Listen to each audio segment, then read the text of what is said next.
Hello, everyone. Welcome.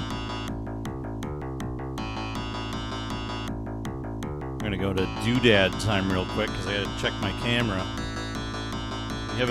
We are on a mission today, though. We are on a mission. That's why all of the regular time-consuming rewards are turned off temporarily for just the stream. So don't worry, they'll be back. They'll be back. But we're actually going to take... I noticed something the other day. So we're going to take a look at... something interesting first. But who's all here? Welcome, everyone. Nico Jazz, Dana, Reg. Reg, I'm glad that helped out. I'm glad that the advice helped. You know, I find myself getting into situations where I'm stressing myself out by trying to, like, enforce my will on other things that won't change. And often just taking a break and finding something a little more chill is good. Navjack, welcome. Foamed, Pregath, Akabidi, Cartube, Policy. Hello, everyone. There are some new voices in there, but they're going to be pretty rare because there was only a handful of them to add from the new source. So if you get one, know that you have struck a jackpot, so to speak. Radiant Lights, hello. Aluminum. But let's get started. Look, my goal here Cake. is to tear gears. to tear Dune 2's final mission apart. But starting from somewhere the demon attacked. Starting from somewhere a little more huge sword. Rug. approachable. And then charged to attack. Magnus offered no more cordial words and attacked. Thank you. Well, let me show you the way to the Ark. Korath, Hello, exposed Jugger Jazz, for his welcome. deceit, became angered and attacked Keela without So we pause. know that the final He drew his blade. we know that the final Still saw save a that I made specter of his own is image, and it attacked him. Great unwinnable. tuna. I went back and I checked that, I tested it, Fade got close and attacked from the and shadows. found that Mustard. Magnus wasted no time and beset Mongo with his huge sword. good. Planet Mobile. Fade attacked Keela So, from the darkness. Nico She came to Jazz. fight Fade. She Nico Jazz attacked. doing the He needful. attacked Keela in the capital of Argos, Shorestone Castle. So He went there only to find her I noticed a cold, couple hard of things arm when I to was kill him. testing this when I was testing Let me show you the way to the Ark. And they Game fought. Wizard Fade and Ayara tested the other day. their We're not going to combat start with skills. Game Wizard. We might not need Do you to, know who I am? because I noticed a But he was couple of accosted things. by the monstrous ape, Mongo. Dodo uppercut. He found her and attacked, demanding she give him Bloodsong. Sound is sounding okay. So one of the things I do want to do, I think people will like this, is I want to work on, let's call it an engine.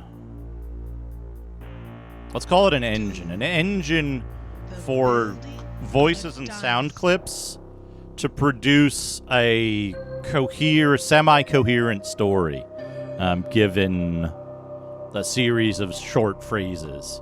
It's something I want to work on. It's going to take a while. So, in my testing, I discovered that this save is boned. It is impossible to win with this save because I have no uniquely controllable units. I have no credits, and this specific building, this repair facility, is immune to being targeted by neutral or enemy unit, or naturally targeted by units. So if I had infinite money and I built a bunch of ornithopters, sorry, I'd never noticed that before, they would be unable to attack this building, even if everything else was destroyed. Yeah, so the redeem would be to get a barbarian story, which would be about the length of like 3 or 4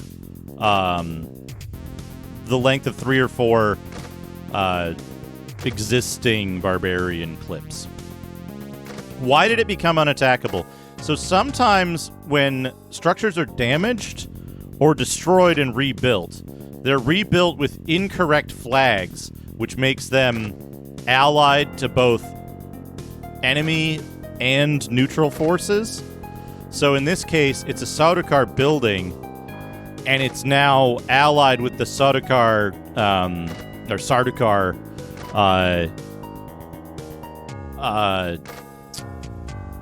faction, which means that Freemen cannot attack it and Ornithopters cannot attack it because it's technically neutral or something like that, right?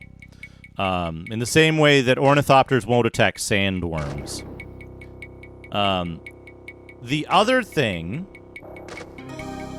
about this is it would take a very, very long time to win this scenario because there's 2 construction yards. Destroying the construction yards isn't a guarantee that the opponent won't attack. McCall with 2 years. McCall, what's up? How's it going? We're doing a deep dive in the final mission of Dune 2. Yeah, I hope you're feeling better. Nobody likes to be run down like that. Good to see you, though.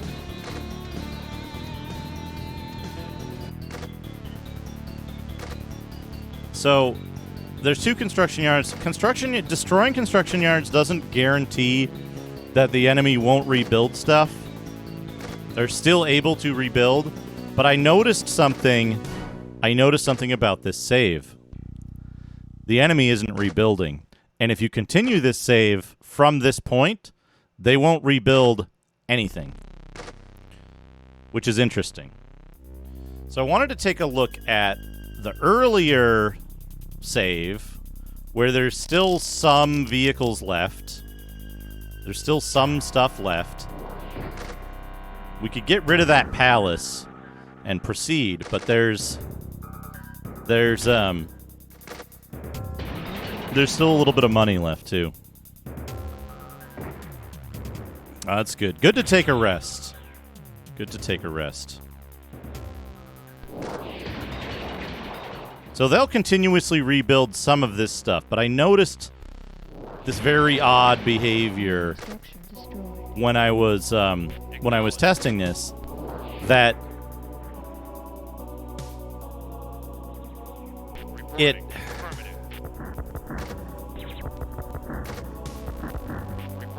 doesn't rebuild anything. It doesn't rebuild anything that's been destroyed. Or it doesn't rebuild anything that's been destroyed before a save game. Saving and reloading the game wipes out the enemy's capacity to rebuild structures. They'll never rebuild anything that's destroyed at the point of the save, which is extremely powerful. Or at least in my limited testing, this has been the case.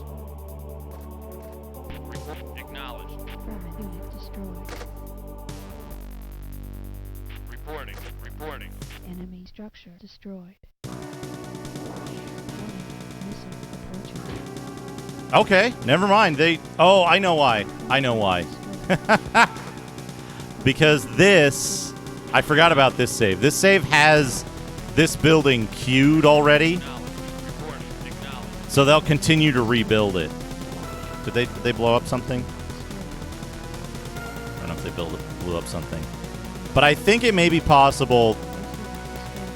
There's something that I can do with this save specifically to make this work, and it depends a little bit on luck as well.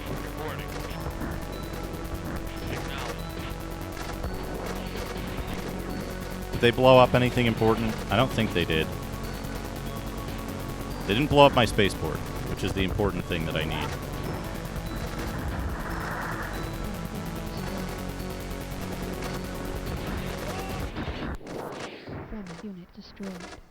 So I think from this save I can actually do what I must, but it's going to be kind of time consuming. Never mind. They decided they needed this back.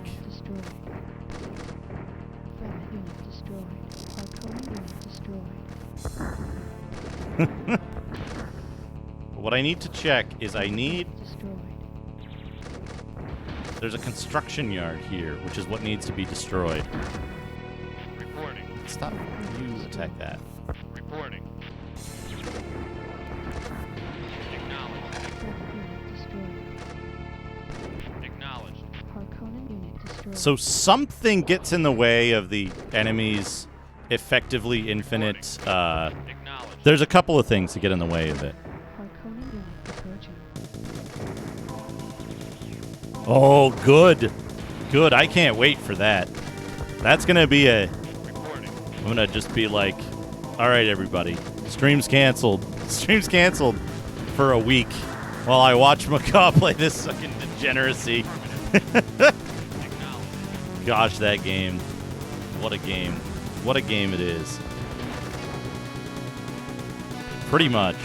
Yeah, so there's this construction yard. This is what I need. I need to destroy that construction yard. Acknowledged. Reporting. Reporting. Affirmative. Yeah, okay, we got another broken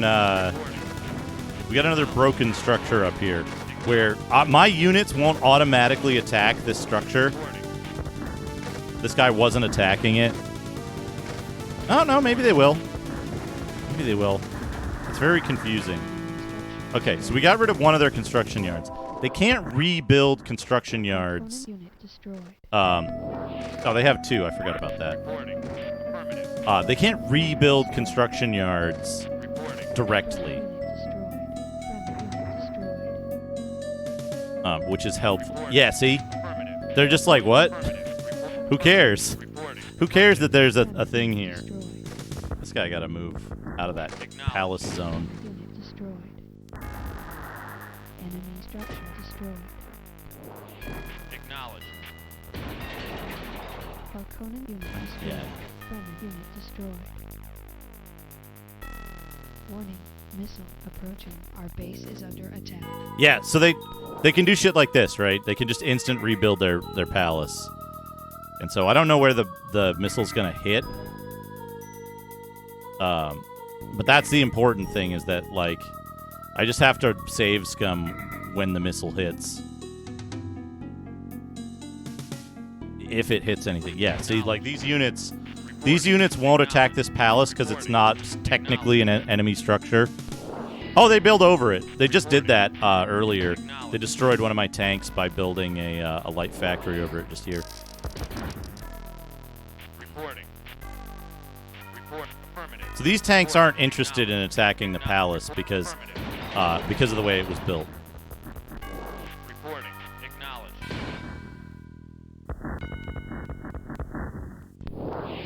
Yes, you can save scum the missile destination, so to speak.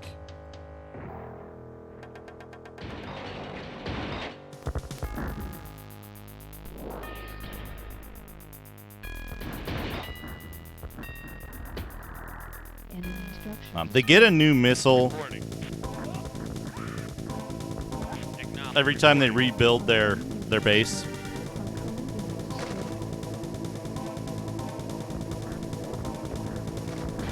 Oh, they rebuilt this turret too. Okay, so we can't win now. So M9, can we do it from here? No. Wait, no, there is spice here. This is pretty early on, though. Reporting. What can we do? How can we do this? Affirmative. To move these guys back. Build towers. Oh, right, we can't build right now because there's not enough stuff destroyed. So we were relying on these guys to get that job done. Which maybe we can move these guys over here. Acknowledged. Reporting. Acknowledged.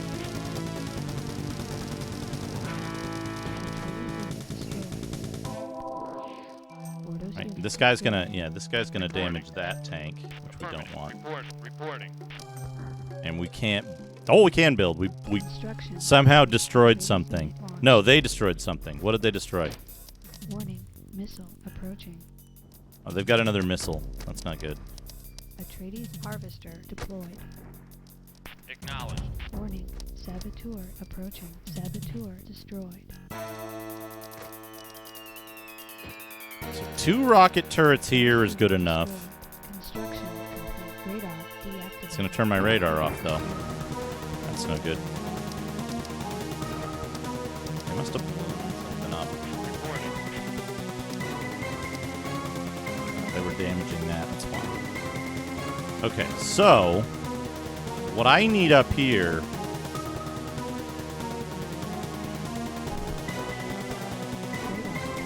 No, I can't build anything. That's right. Can't build anything there. So I think what we want to do is we want to a sacrificial tank up here and get their units out.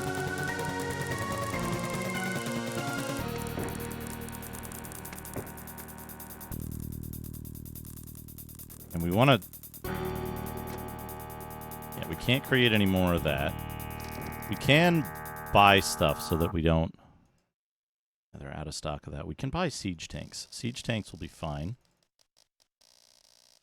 Regular tanks will be fine as well.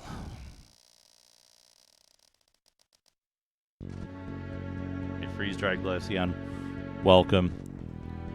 Yeah, so this is the key tipping point. And one of the problems here is that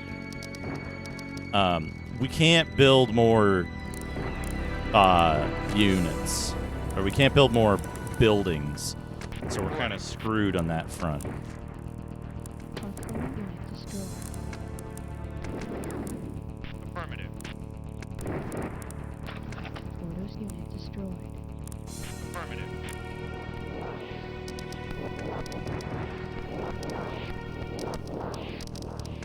Arcana unit destroyed.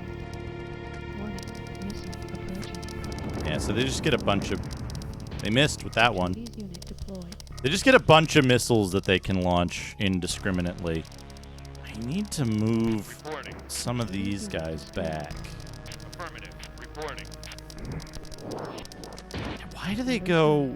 They go over here weirdly Acknowledged. Report. at this point in the game, and I don't know why. Reporting. Right. So you need to go Atreides unit destroyed. up to this corner to trigger Fragment unit destroyed. that stuff. Reporting. And these dudes Affirmative. need to go up Reporting. here. Fragment unit destroyed. Fragment unit destroyed. Reporting. Warning. Harkonnen unit approaching. Yeah, so they launch missiles Reporting. every so often. And what I need is I need this infantry facility for something. Right? Yeah, first thing I need to do is I need to clear out all of this stuff up here. Acknowledged. Affirmative. I have a strategy, but it relies on... Yeah, it relies on this tower getting destroyed, which is the most important part. And so to do that, Affirmative. we Reporting. need to move all these guys Acknowledged. up here. Affirmative. Reporting. Reporting. Acknowledged. Reporting. Get another couple here. Acknowledged. Reporting. Fine. Reporting. Acknowledged. Reporting. The enemy has perfect information in this game, so... Acknowledged. Reporting. Shadrock, thank you for the Okay, go thank you for ahead. the raid.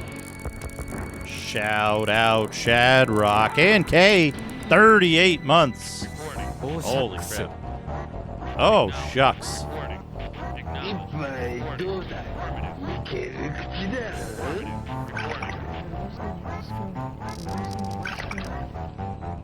Reporting. And thank you for the 38 months. That's more than 3 years.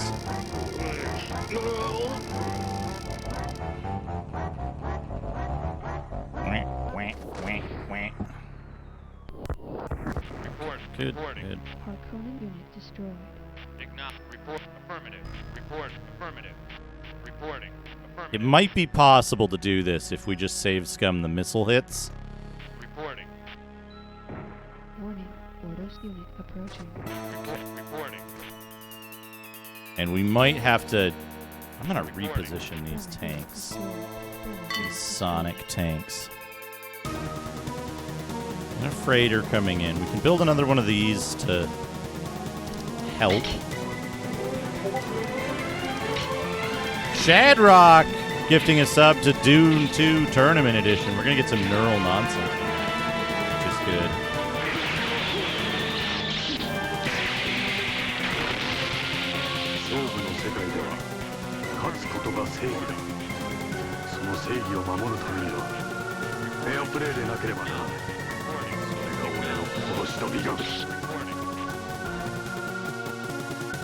Oh, my PC is not liking the neural nonsense right now.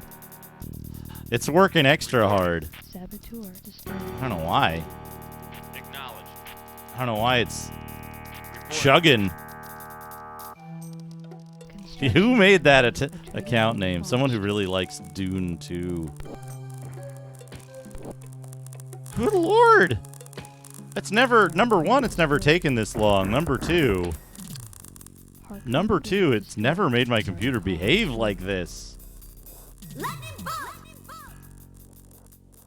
Brace for Kiwi, thank you for the 25 bits. Reporting. Oh boy. Destroyed. Sardaukar destroyed. Yeah. Sardaukar destroyed. I gotta play over here.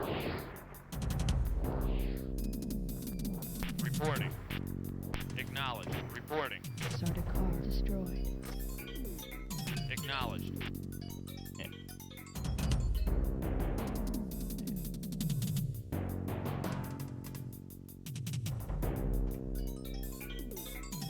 Well, legit. It's a still good. Harkonnen unit destroyed. What the hell? Destroyed. Unit destroyed. Cut it out. Front unit destroyed. Why is this still running like this? I wonder.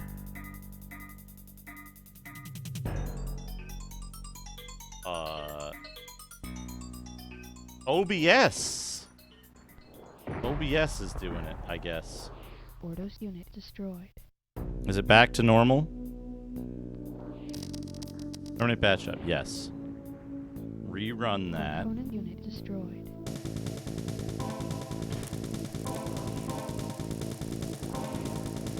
That's gonna work. That's fine. Line 2, Billy Bob. Track 0, thank you for gifting us up to Simon WGB. Is it gonna kill it again? Let's find out. I owe you a neural nonsense.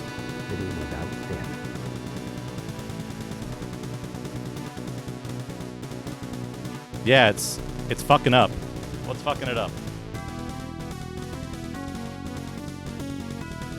100% GPU. Why is this using like 10% of my GPU? Fuck off. We got a hype train. We gotta switch to the hype train music. And this is using... Yo, what the fuck is going on with my GPU? Hold on a second. I gotta kill Firefox. Okay. Not perfect. Yeah, it's gonna be behind. Something has gone wrong with GPU usage. Just generally. This needs to be killed. Close. Something's real messed up. Okay. We're going to have to... Oh, God, it's running so slow. It shouldn't be heat. Is my GPU fucked up? Did something go horribly wrong with my main GPU?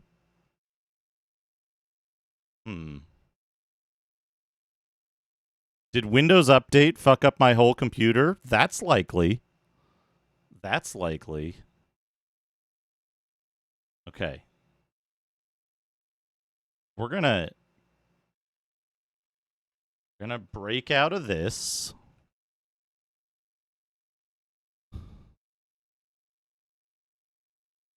Please break out of this.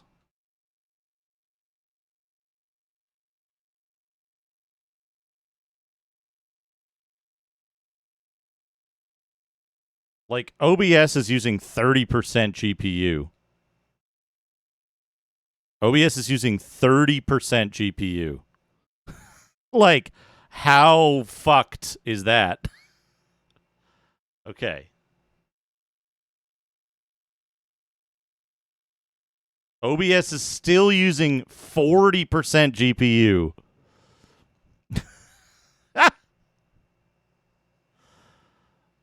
It's still using 12%.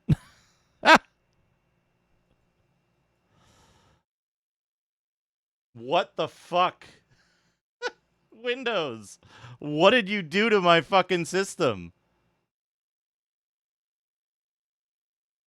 What the shit? It's like totally fucked. Yeah, it's sitting at 12%. The like mixer interface for my sound card was using like 20% GPU. What the fuck?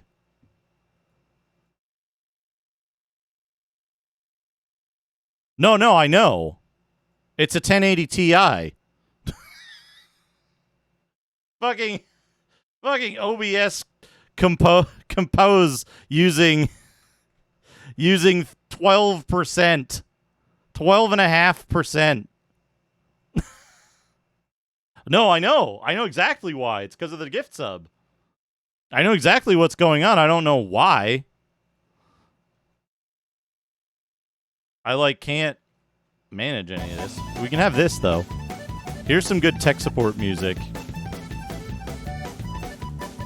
Alright, let's see if I can just get Firefox to work normally. We get 20 seconds.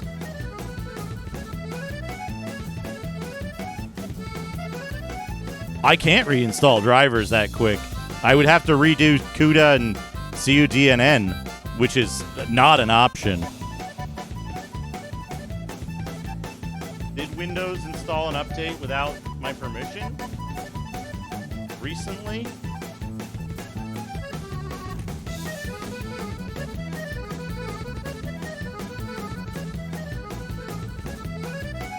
Show me the history.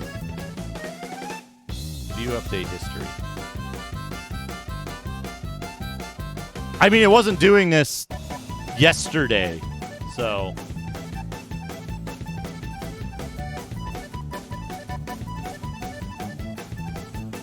No update here. Oh, the hype train's over. I hope you enjoyed that brief moment of polka.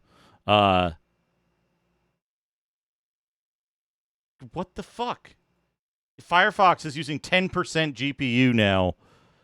Just idle, basically, just on my dashboard. What the fuck?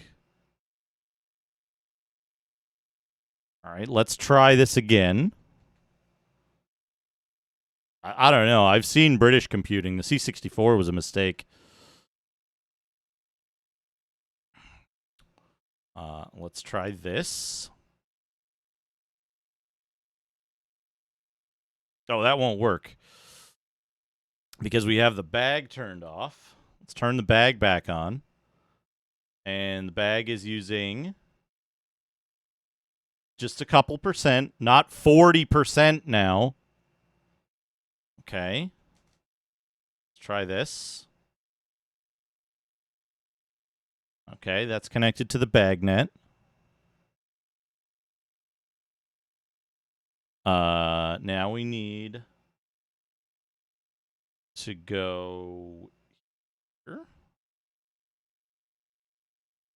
here.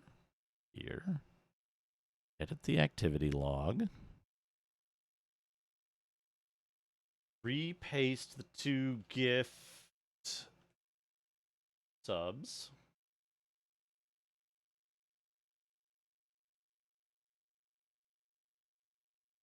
So that they get launched. And then let's see what happens to my GPU.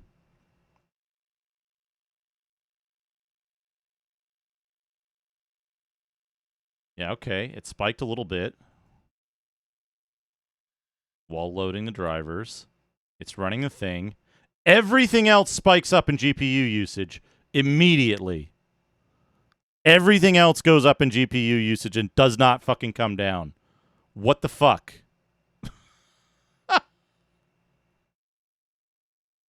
Like, everything else doubled in GPU usage as soon as I started this.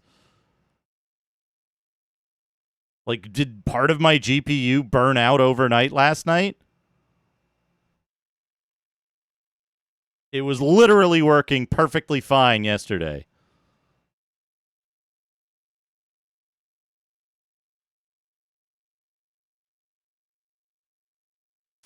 Temp. How am I going to get temp on this thing?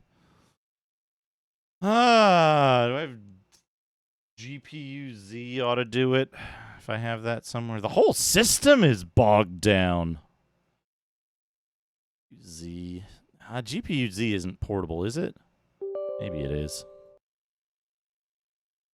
Mr. Radon's Top 10 Books. There we go. 1. Manly Sea Tales. 2. Grognadian Compendium of Every Type of Hobgoblin. 83? 3. Tintin and His Little Mermaid. 4. A Princess. The Life and Wonder of Colleen Deneven. 5. It's only at 50% fan speed. 2. Tintin on Snow. 6. No, I know. I know exactly what's going on. The Goblin Prince of the Reporting. Moon. Book 2. The Last Letter to the Emperor. 8. The Secret of Tinkerbell. A Creature's Tomb. Reporting what's happening is not going to help me. On Magic 10. I know exactly what's going on. I do not know why. Creature's Tale, Volume 2.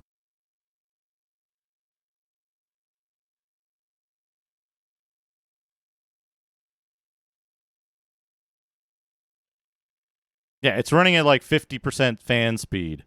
100% load. But why does the load go up on other programs when one thing starts using it? Why is it doubling the load on other shit? Like, that doesn't make any fucking sense.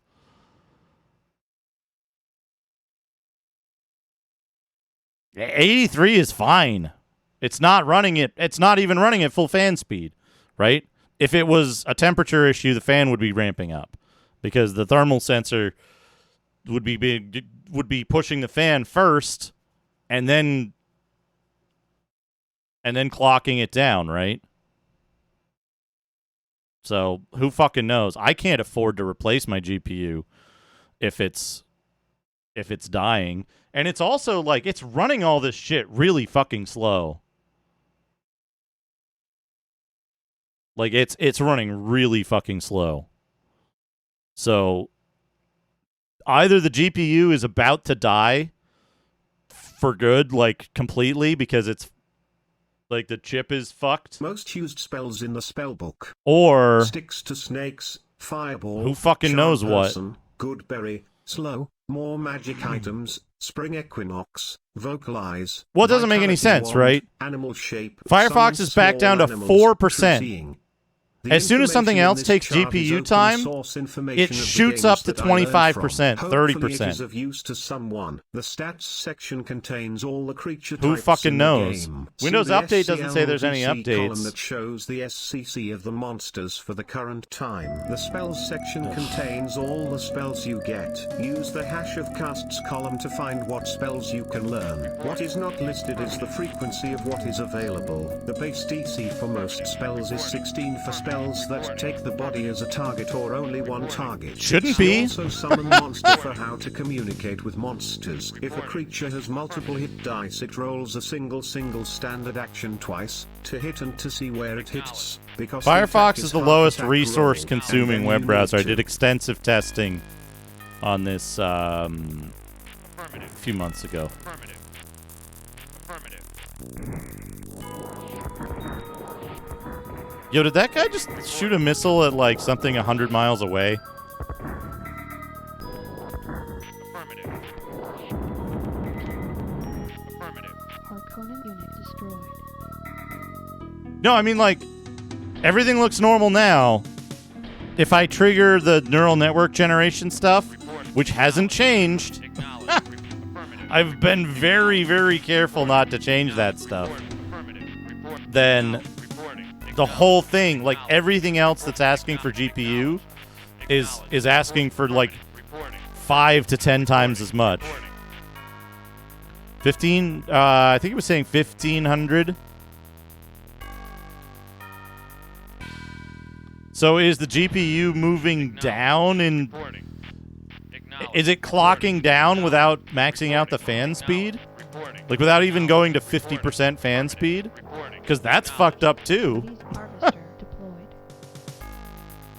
Acknowledge. Well, that's absolutely not true, Reg. Acknowledge. Reporting. Choice of web browser can have a tremendous Unit impact. destroyed. Affirmative. Reporting. Reporting. Orders unit destroyed. Yeah, when you uninstall it. Reporting. Haha. Affirmative. Reporting. Reporting. Orders unit destroyed. Maybe these guys like here. Our base Just- is under attack. Just go in the base. It's fine. It's fine. Friendly unit destroyed. Yeah. So these guys Unit destroyed. need to move into very specific. Wait. Harkonnen No. unit approaching.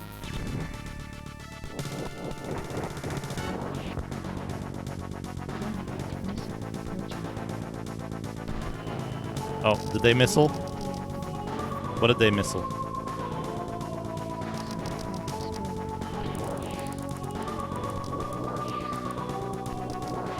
They must have missiled something.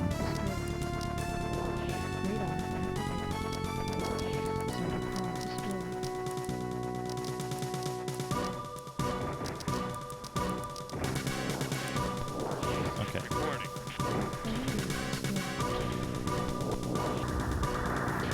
Okay. Attack. Move in. Reporting. Reporting. Affirmative. Acknowledge. Hello? Hello? Okay. Reporting.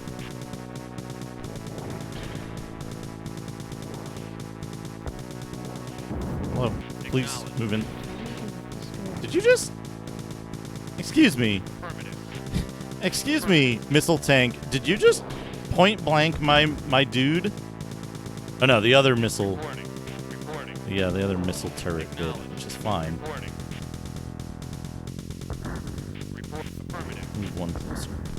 Acknowledge. Acknowledge. Reporting. Acknowledged. Reporting. Move. Affirmative. Move. Enemy structure destroyed. Orders unit destroyed. Acknowledged. Orders unit destroyed. Move. Okay.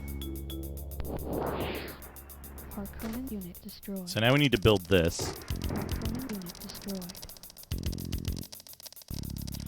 But yeah, the problem isn't Firefox. Firefox is behaving normally most of the time.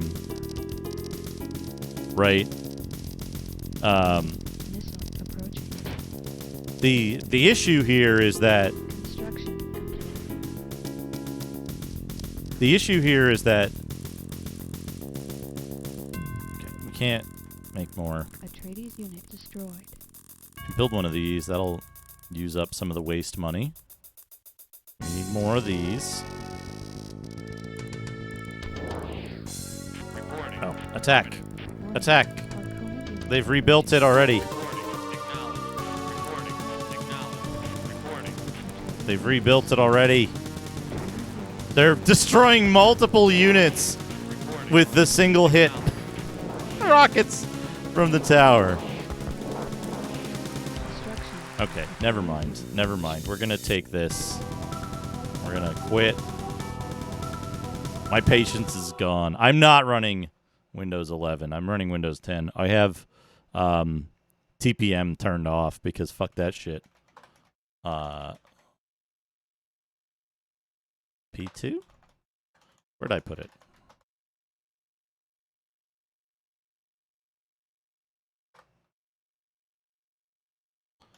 All right. I've run out of patience with Dune.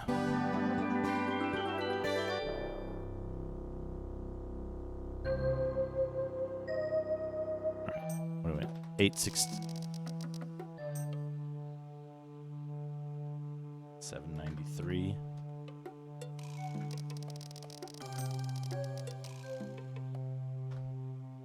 $756. Okay, yeah. Add 1. Add 2.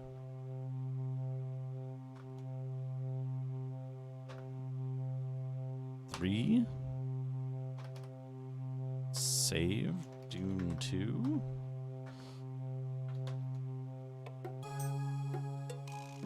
Oops. 7. Hello, yes, Soppy. Welcome.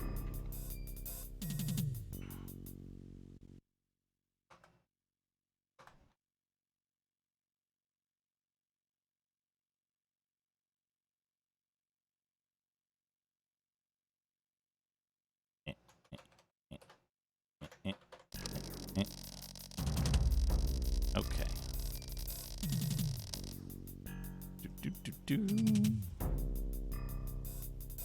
Where can I put...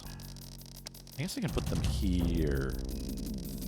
Give me an MCV.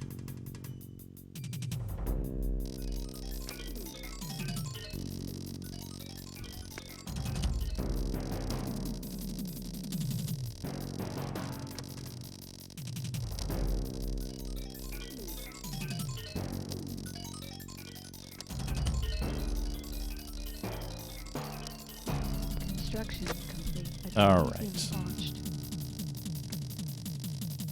But yeah, I don't know why the GPU is going crazy, and I don't want to fucking deal with having to replace a GPU in this market. Construction complete. Atreides unit deployed. Enemy structure destroyed. Just build a whole bunch of this.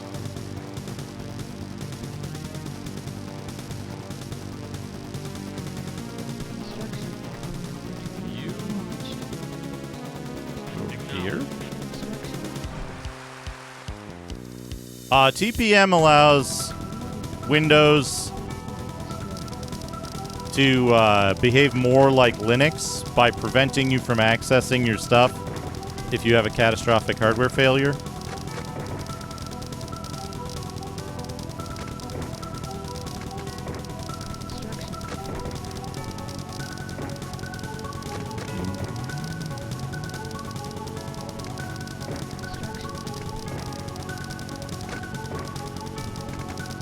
It has nothing to do with Firefox. I cannot stress that enough. Nothing to do with Firefox. Construction complete. We need lots of power. Wait, no, not a palace. We need a...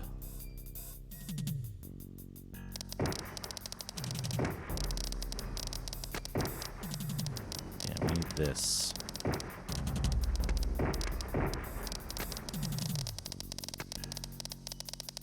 Reporting.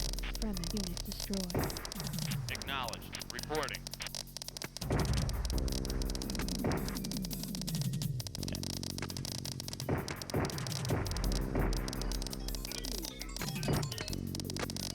Construction. I mean, that's my experience with Linux, is that Friendly unit destroyed. Linux will fuck your computer up if you have a catastrophic hardware failure and result in data loss.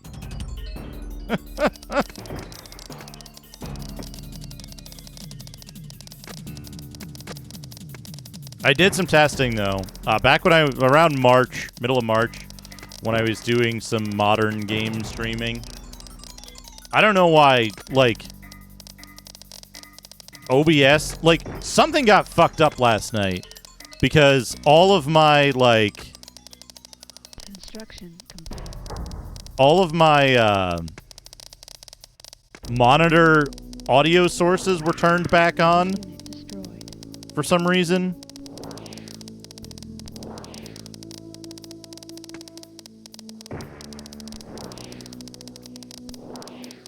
So, like, something's fucked up. And, like, I do not want to figure out what.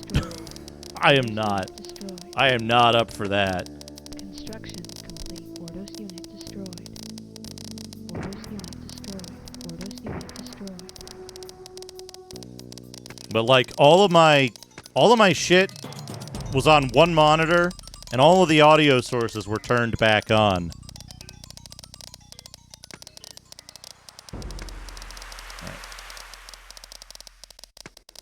Yeah. Place it. Build it.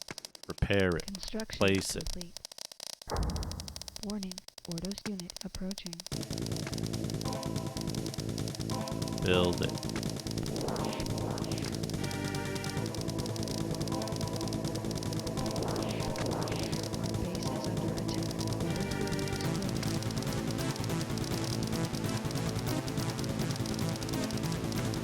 Our base is under attack.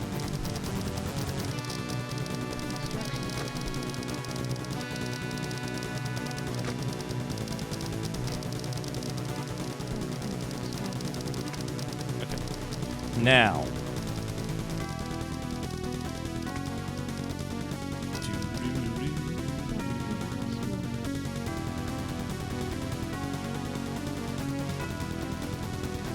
Windows Update claims to have not done anything, but I think Windows Update is full of shit.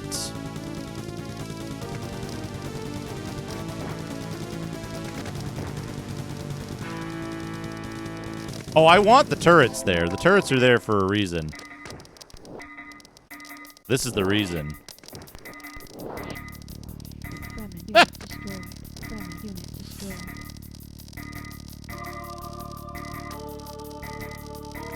Can I place you here? Friendly unit destroyed. Friendly unit destroyed. Construction complete. Windows Update should not be doing, Friendly unit destroyed. uh, Friendly unit destroyed. okay. Yeah, so that doesn't matter. But we want to go over here anyway. Friendly unit destroyed.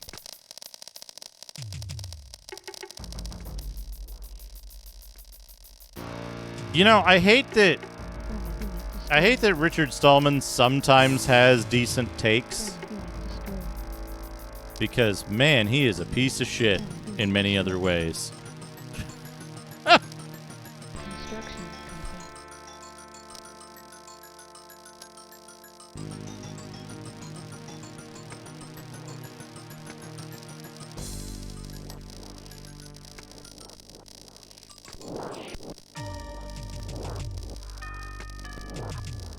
Friendly unit destroyed.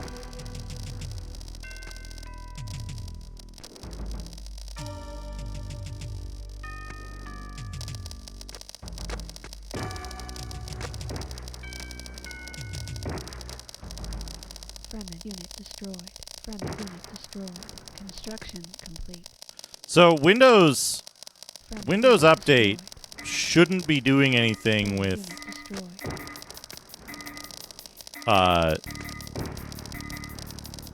Friendly unit destroyed. Windows Update shouldn't be doing anything with my graphics drivers. Okay, we're at the build limit. That's okay. Friendly unit destroyed. Friendly unit destroyed. Friendly unit destroyed. Construction complete. What construction? This one?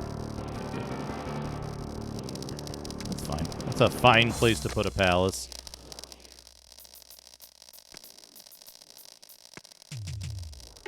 Friendly unit destroyed. Since my GPU driver wasn't installed by Windows Update, it shouldn't automatically update. Friendly unit I don't have GeForce Experience running, so it shouldn't be updating on its own.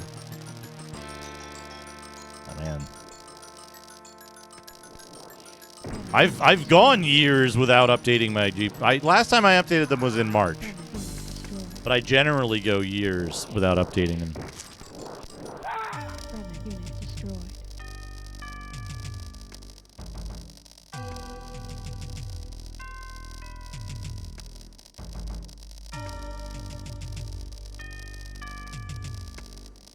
The problem with all of this is that I need to have CUDA CUDNN running, which means that, like, reinstalling the driver is a day-long project. That's like an additional day that I'm unable to stream.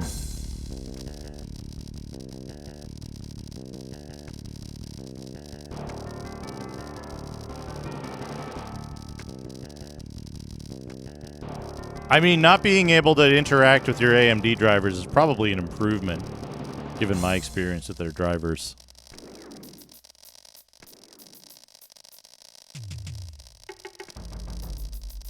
Yeah, I have my PC configured such that it cannot run Windows 11. I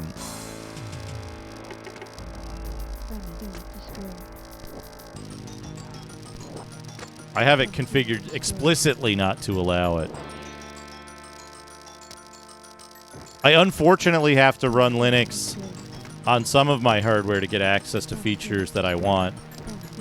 But I have had continuous negative experiences with Linux through my entire computing history. Reporting.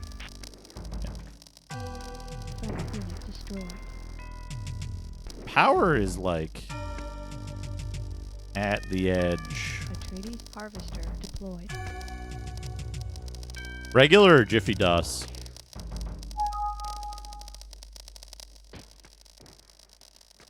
Ordos unit destroyed. Atreides unit destroyed.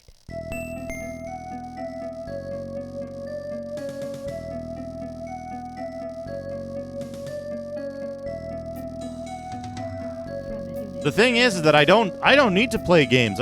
When was the last time I played? Like, March was the last time I played an even slightly modern PC game.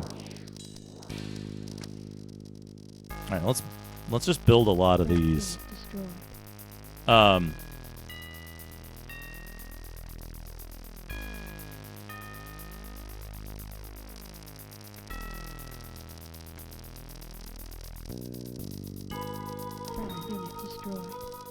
So, any driver update is likely to any driver update is likely to interfere with CUDA, CUDNN, right? Any driver update.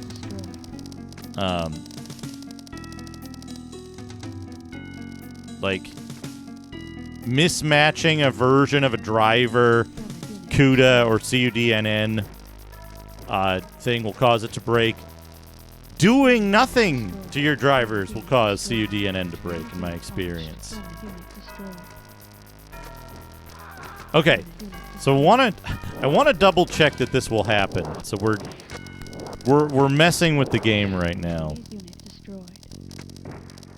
There's some. I anticipate that with the low adoption rate, they're gonna do what they did with 7, right? With regards to Windows 10 and EOL, they're gonna extend it. They're not gonna stick to it.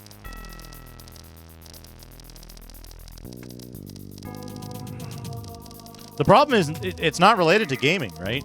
I need my computer to work. I do all of my gaming, almost all of my gaming elsewhere, right? And Linux doesn't work for my job. So, yeah. Oh, yeah. I know why it's fragile. It is, right?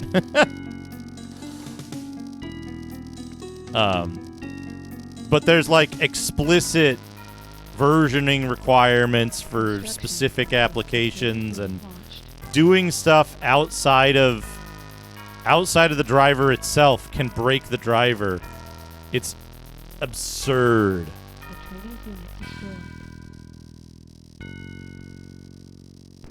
It is absurd.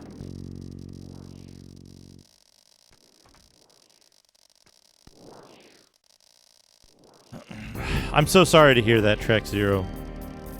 My deepest sympathies Friendly unit destroyed. for your mistakes. Unit destroyed. Friendly unit destroyed.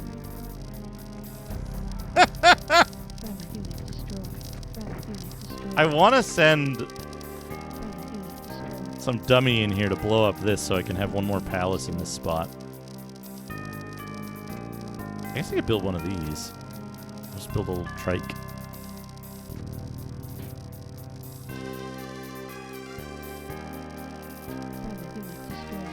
Construction complete.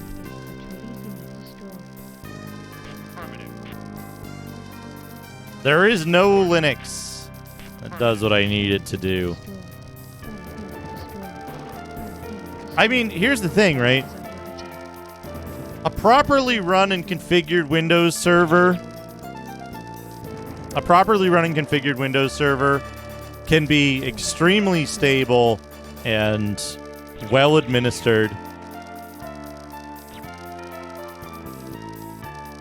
and cost you 1,000 times more than a similarly provisioned Linux server. Like literally 1,000 times more.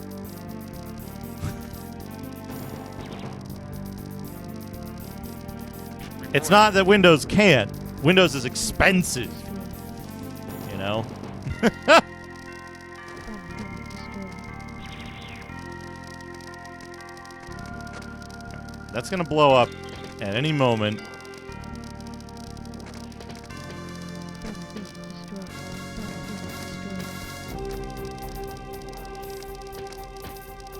Friendly unit destroyed. So the problem is that Yes, sir. Windows Destroyed. Windows 11 also has major problems with my ability to work. Like, if I switch to Windows 11, it's very likely to cause tremendous amounts of downtime and difficulty with what I'm, Construction you know, complete. with my main source of income, which is streaming. Destroyed. Okay, so I want to see if we get the same result here eventually Friendly unit destroyed. with this. Friendly unit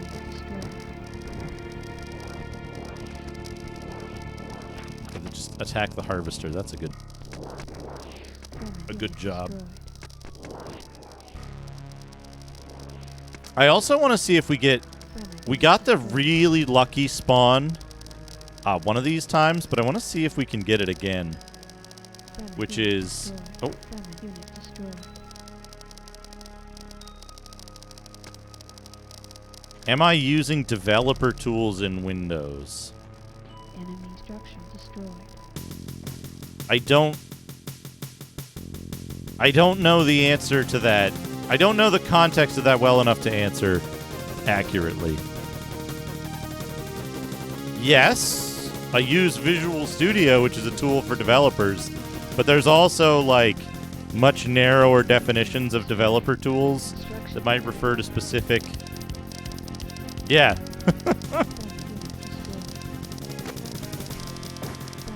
I use Visual Studio. I use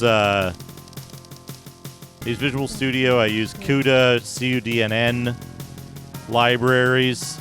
I use I use a bunch of other tools that aren't like explicitly what I would call ecosystem tools, such as Notepad++ and Python. I have explicit Python environments that need specific versioning requirements. God, that's such a pain in the ass to manage. So if we get extraordinarily lucky, it'll spawn Freeman up here off the map.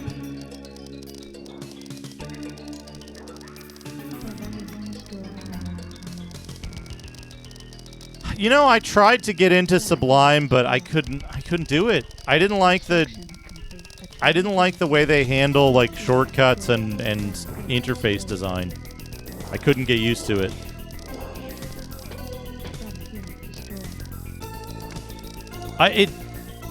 Sublime has some stuff that's good, but like oh good, we got one. Okay, check this out.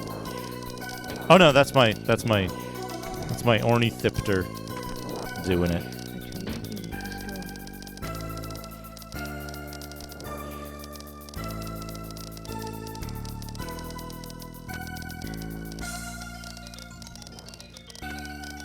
Do do do do.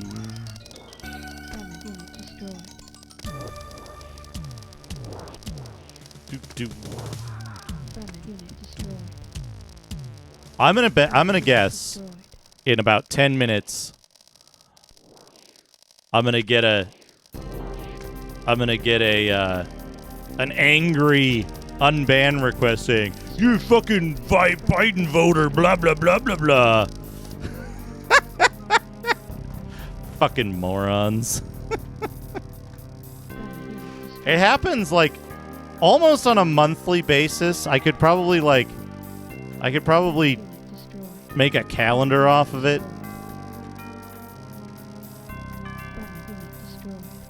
The weird psychos who show up. Isn't that weird, Car? I've just leveled the playing field. Reporting. Can I fit another? Yeah, I can fit another. Acknowledged. Our base is under attack. Oh no, our base is under attack. Who would do such a thing?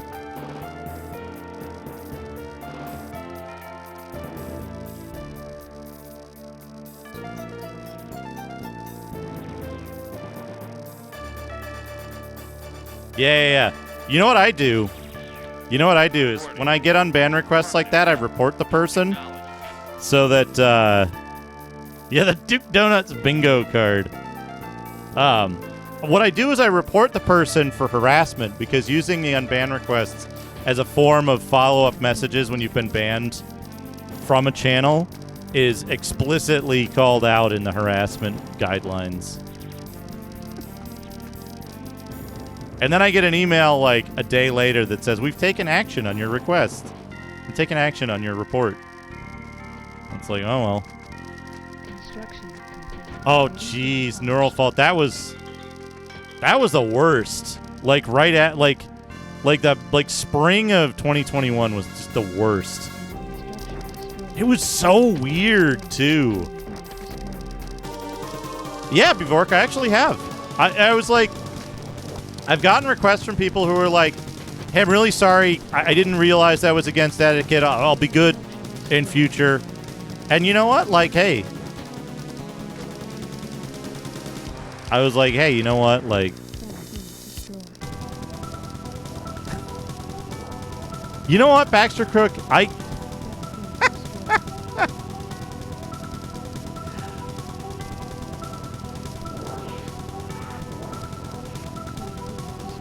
I heard someone say exactly the same thing.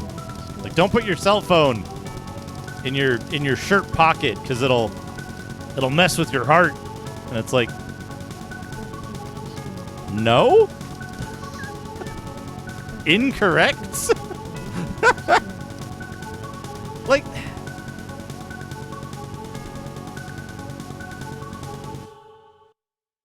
oh yeah. Like, now that we have the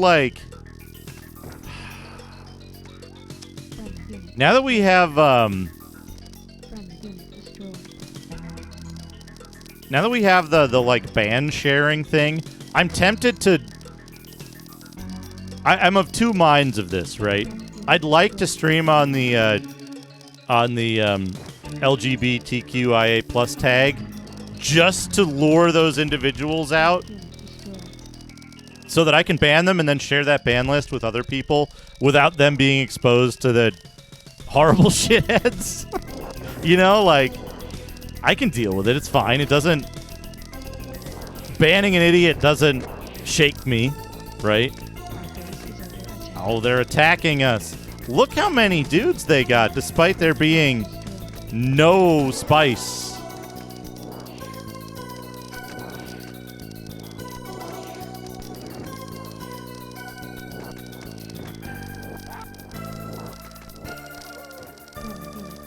weird how they're able to produce all these units. But I did figure out one thing, which is that you don't want to destroy their unit producing buildings. Like, I'm trying to think of the... So, in general, you don't want to target their structures that produce units because of the way that the AI cheats. It's unclear whether this is, like...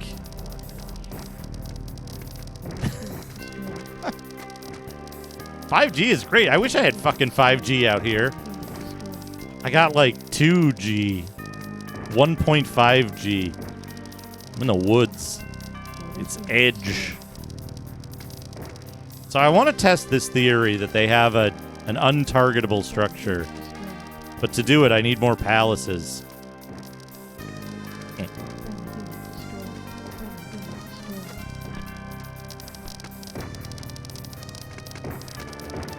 We need more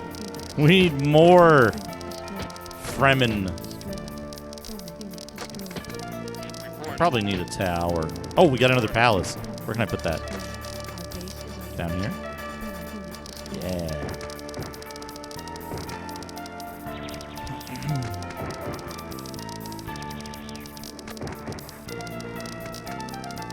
Well, that's it, right? Is that, like...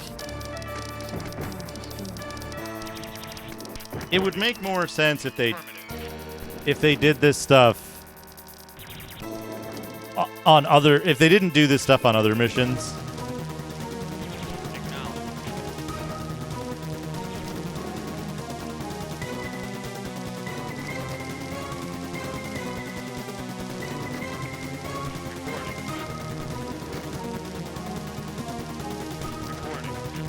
Raider trike.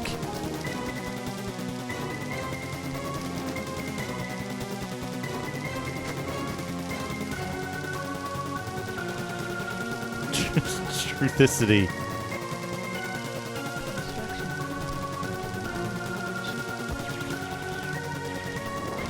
Where can I build? I don't have room up there.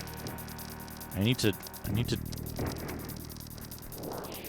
blow up a wall.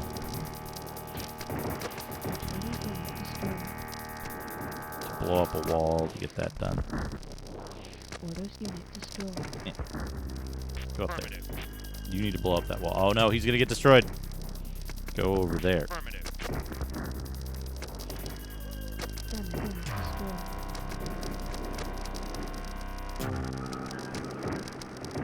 So Dune's going all right. I hit my limit of frustration with the AI doing stupid shit very quickly and gave up on the idea of a legit attempt. So now we're going to explore. Good. Now we're going to explore an alternate approach to something. Okay, cannot create more. That's fine.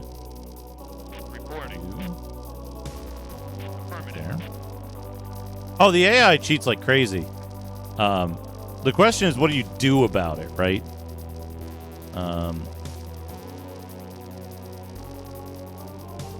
And how boned is this game if I didn't do this and just expanded the manner of resources that I already had?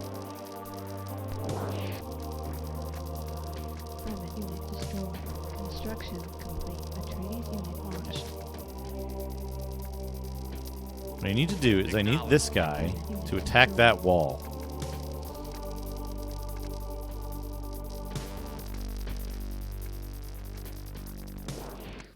Oh, that's very likely. Did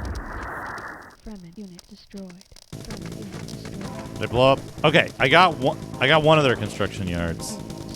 We got the other one to blow up now. Does having a memory... Yeah, I was going to say, does having a memory of all the moves count as cheating at chess? If you were allowed to look... Here's a question. If you were allowed to look... If you had an unlimited amount of time to make your move, and you were allowed to look at a book of, like, board configuration and choose the best...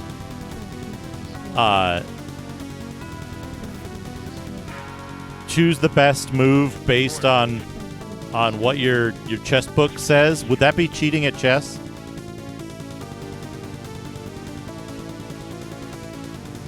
We're probably gonna play Tyrion after this, because the music is getting to me. But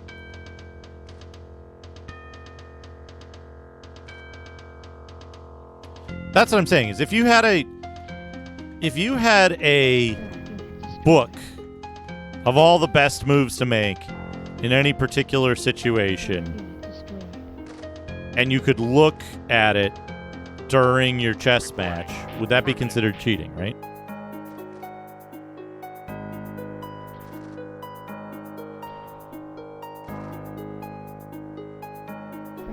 There's a provable winning strategy, but nobody knows what it is. Can't you figure that out by inference? Right? Fragment unit destroyed. Construction complete. Atreides unit launched. Fragment unit destroyed. Like, or Fragment unit destroyed. no, I mean, like, if there's a dominant strategy Fragment unit in chess specifically, Fragment unit destroyed. if there's a dominant strategy, Affirmative. couldn't you Fragment unit destroyed. Fragment unit destroyed. couldn't you simulate, like, just get a big fast computer to simulate like hundreds of millions of games to determine what is the dominant strategy?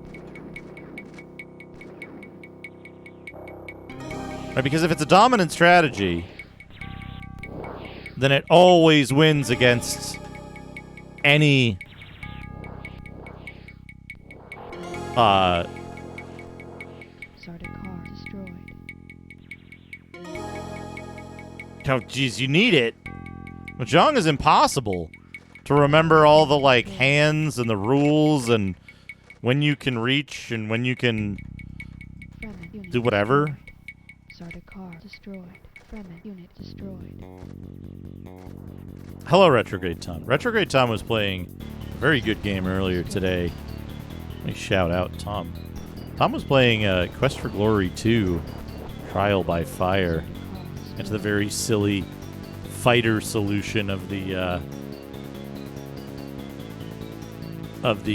final area.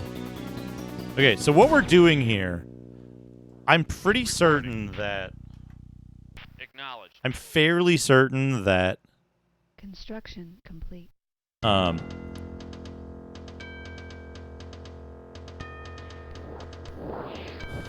fairly certain that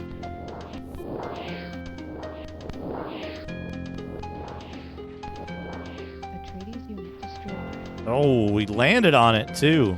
Still only did 50% damage. Fragment unit destroyed.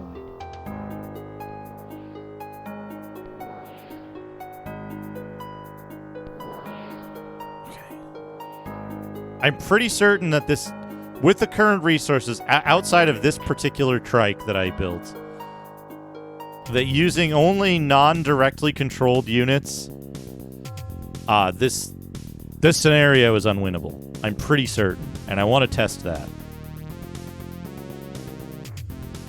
I want to test to see if that survives. Unit destroyed. If that survives, like, save and load and different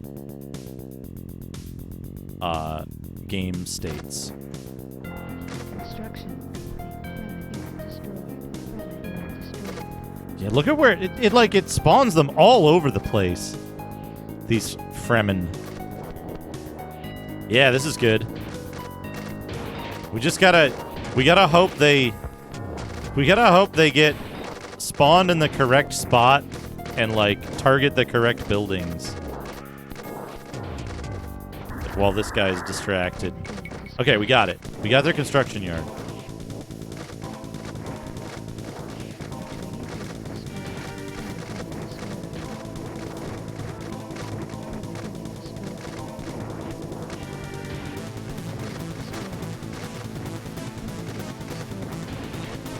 Yeah, so their construction yards are out now.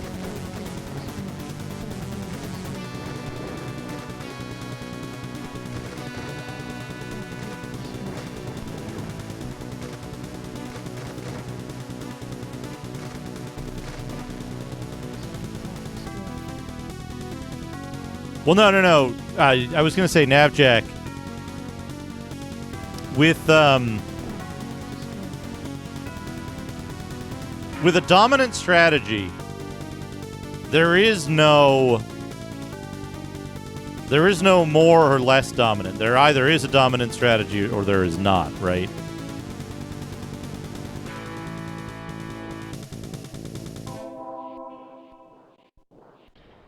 Fremen unit destroyed.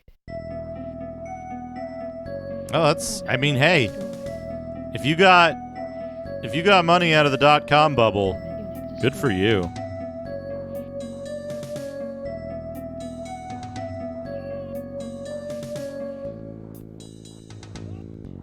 Fremen unit destroyed.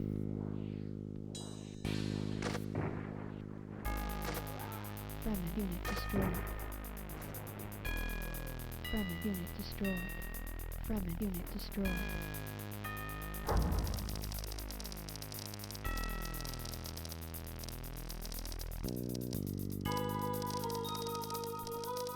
Yeah, well, that's. Maybe I misunderstand it, but I thought that was what was mentioned earlier. Was that there is a solution. There is a dominant strategy. Ordos unit destroyed.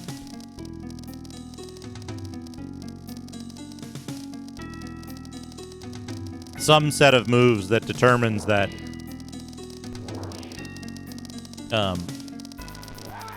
the guarantee is that one side or the other wins. Fremen unit destroyed.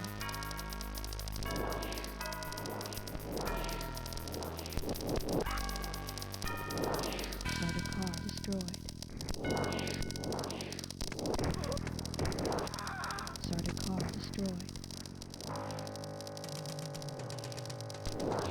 Sardaukar destroyed.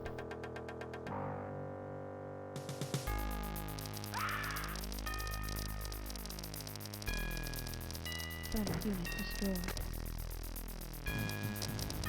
Sardaukar destroyed.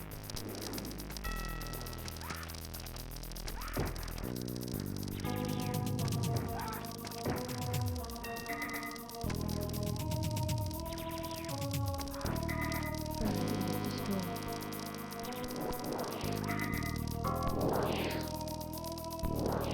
I guess the question then is, Unit destroyed. Fremen unit does destroyed. forcing a draw Mission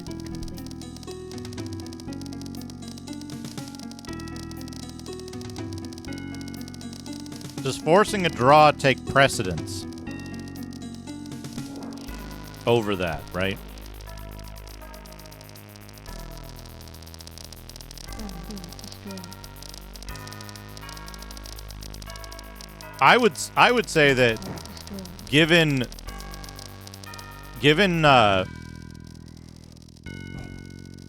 infinite parallel computing resources, I think it would probably end up provable that you Sardaukar destroyed. could force a draw because it happens Sardaukar destroyed. so frequently. Sardaukar destroyed. Sardaukar destroyed. Fremen unit destroyed. I guess there's rules that try to prevent that, right?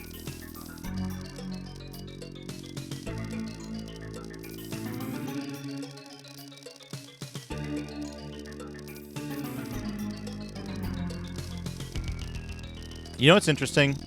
Ornithopters won't Ornithopters won't actually... I don't think they will actually target towers, which is interesting to me. You can speed this up by making another Ornithopter factory. Oh. At the build limit, never mind.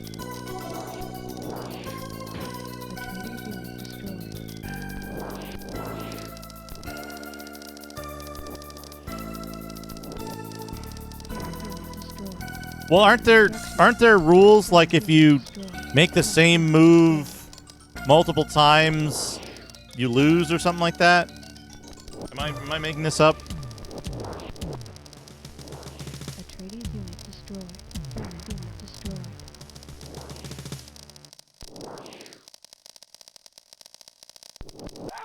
Friendly unit destroyed.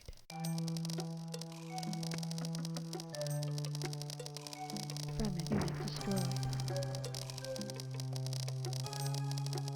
Friendly unit destroyed. Friendly unit destroyed. 50 move rule? Friendly unit destroyed. Friendly unit destroyed. Are you allowed only 50 moves? Friendly unit destroyed. Friendly unit destroyed. Yeah. So those rules make draws much more likely.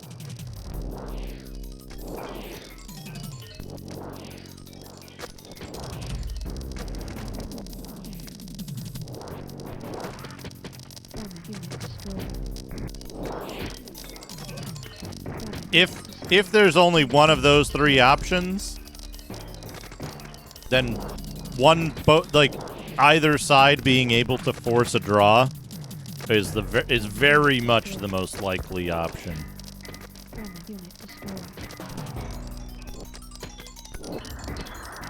Enemy structure destroyed.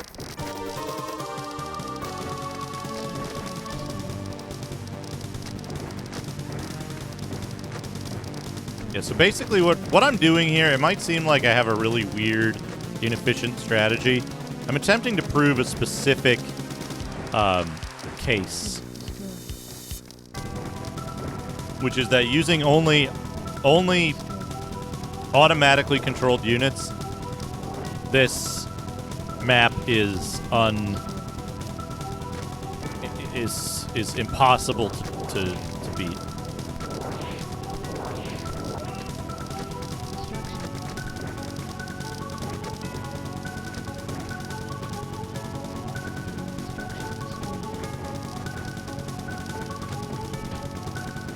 Without a capture or moving...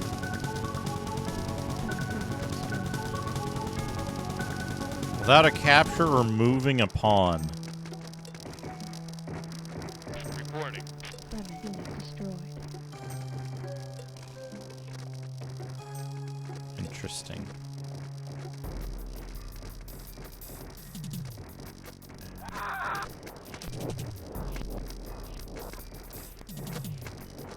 Friendly unit destroyed.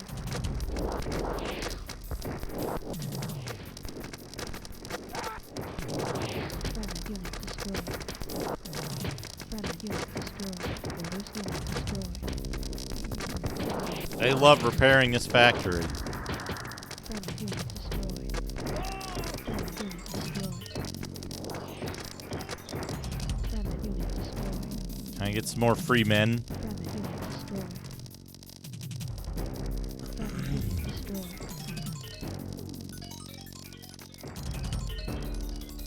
Alright. You. Build this.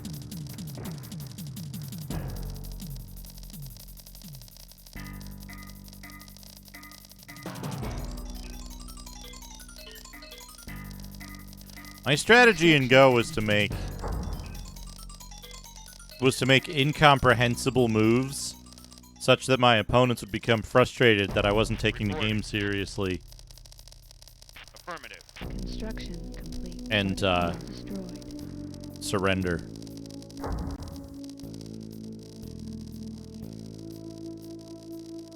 Construction complete. Friendly unit destroyed. Construction complete. I know, right? How many more palaces can I build? Whoops, I don't want to do that. Unit destroyed. I want to do palace. Fremen unit destroyed. Okay. Fremen unit destroyed.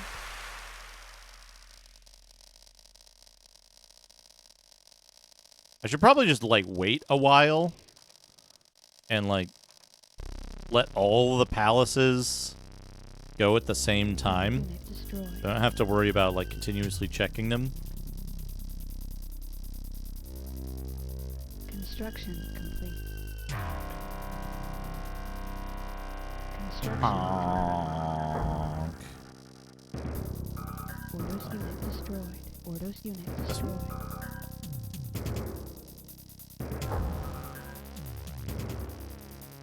Ordos unit destroyed.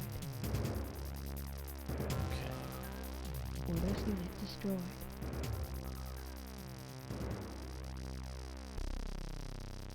Okay, we got... The more we do at once, the better. Just gotta wait a bit for those others to catch up. Uh-oh. The base is under attack. We're outstripping Destroyed. We're outstripping our power capacity. I don't want to lose the radar is the thing here. Uh-oh. Okay, let's do it. Let's do 1, 2, 3, 4, 5, 6, 7, 8, 9, 10, 11, 12, 13.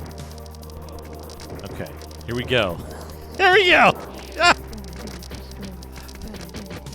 They might be able to defeat the repair capacity that the CPU has. Look at the speed of that repair. Holy crap. And then all of a sudden they decide to focus. Oh, that didn't repair as fast. These guys are just, they don't know what's up. That harvester. Look at their ability to repair facilities extremely fast. Look at this.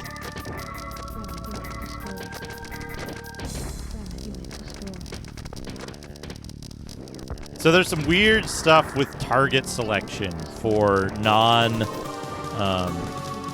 non-player controlled non-player controlled units. And that's what we're gonna test out. I think we have enough of these dudes that they'll be able to make it most of the way. This turret like hardly ever gets targeted. This one also not a big fan.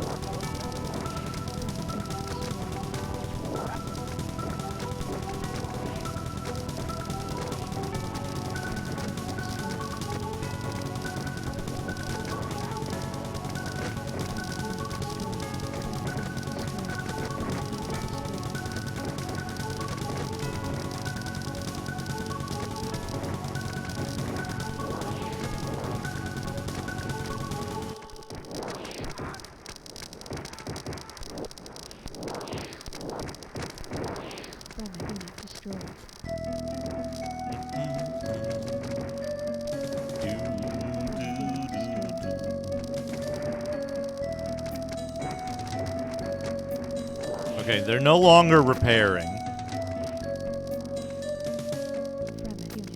They are producing more infantry. Oh no, they repaired it while I wasn't looking. Hold on a second.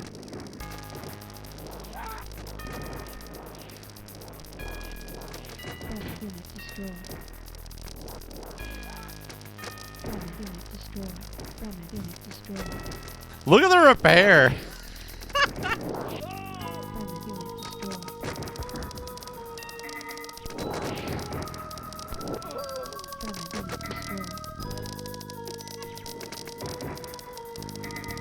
the repair!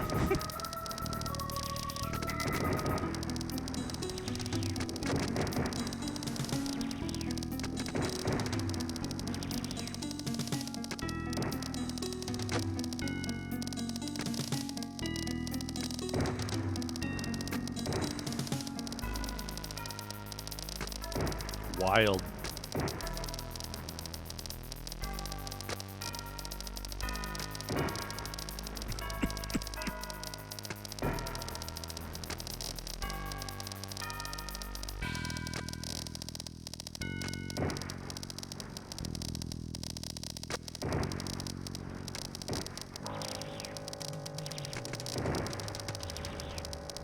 Construction complete.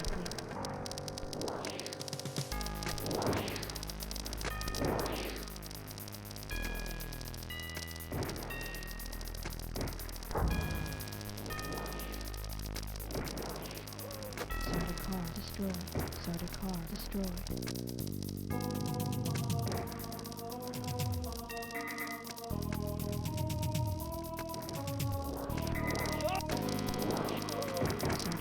Starter car destroyed. It's still going.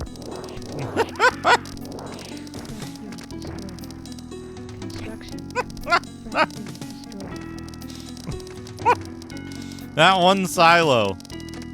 Still going. What I'd really like to know...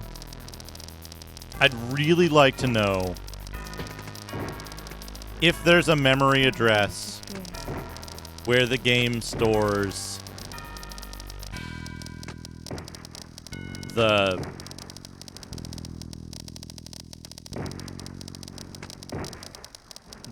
like a money amount for your opponent.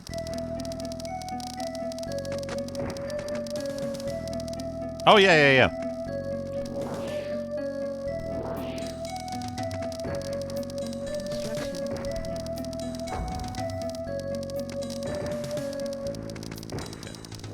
Limit there. Starter car destroyed. 3 palaces up there. The middle ones here haven't refilled yet, but we have these. Most of these.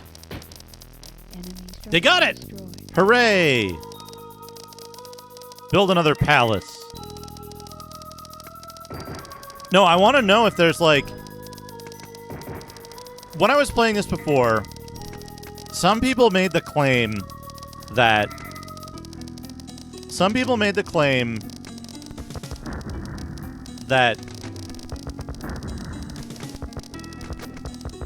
the AI receives a stipend of twice the value of a building when a building of theirs is destroyed,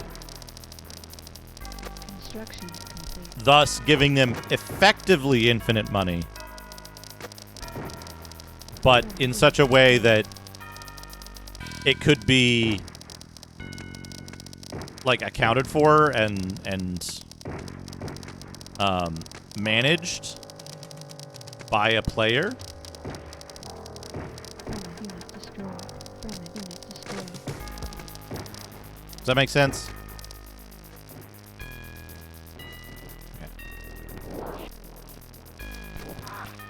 Friendly unit destroyed. Friendly unit destroyed. Friendly unit destroyed. So that's the question is that's the question is that like, can a player actually deal with the AI's regenerating money, or do they just have completely infinite money and there's nothing you can do about it? From the Dune 2, yeah, but that's unsourced, right?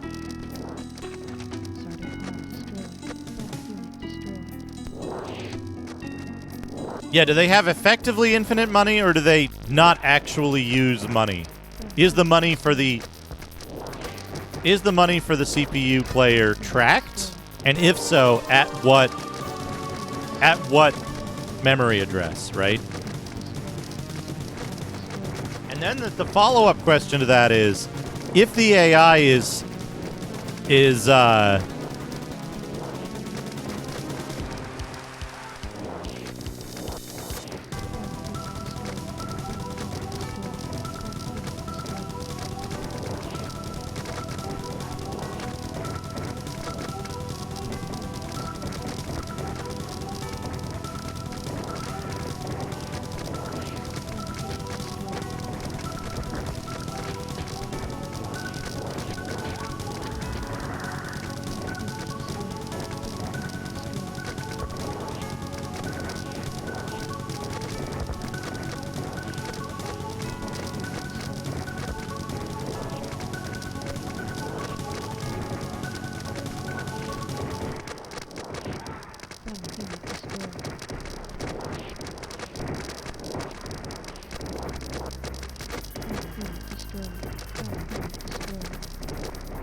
I don't see anything there that mentions it.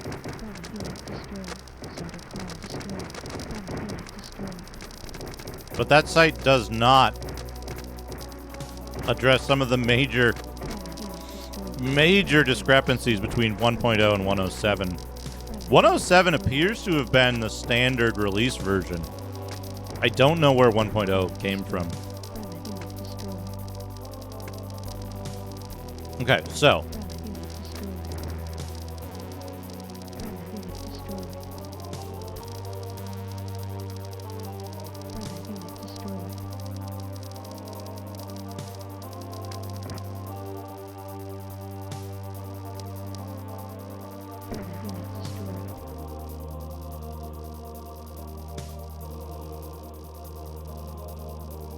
man, they killed off a lot of my dudes because of this harvester.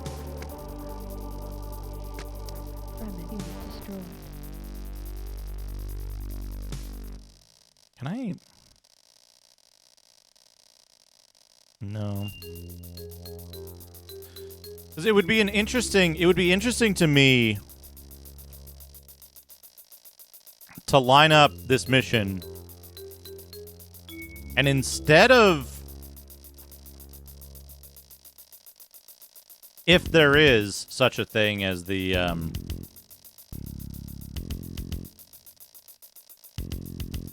if there is such a thing as the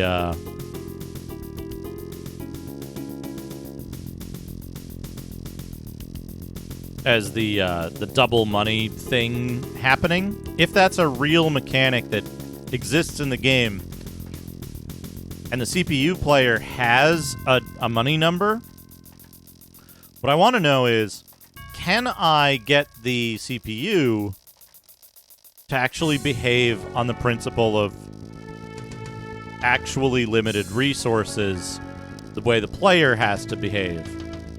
In essence, level the playing field the other way. Instead of giving myself infinite money, give the AI limited money.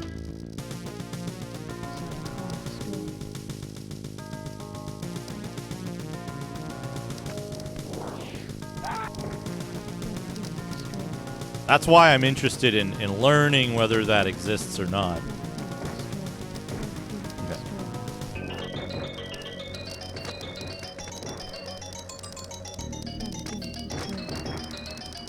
Okay. They got a real hard-on for this war building.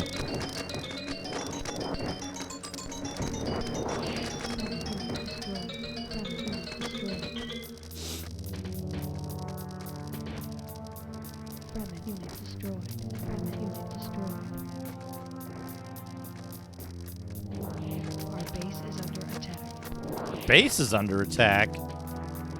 Where? Oh, over here.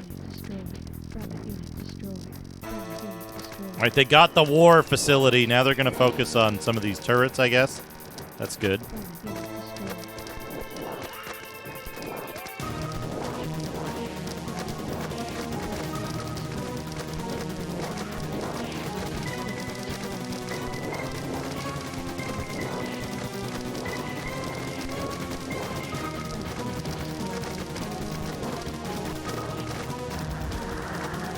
Oh, I didn't catch it before they blew it up.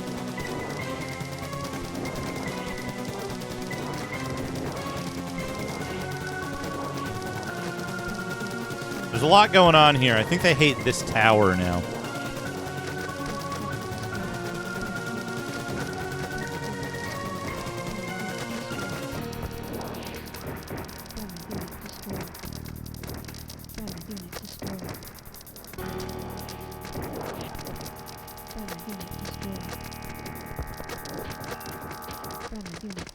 Look at those repairs.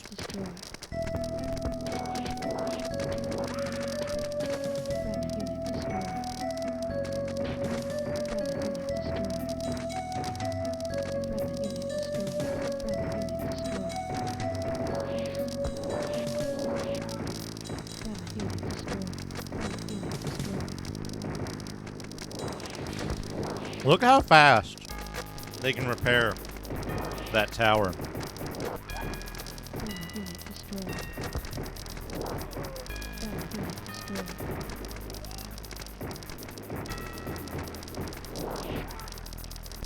Well, the problem is that if we assume that the AI is playing fair, the decrements are continuous, right?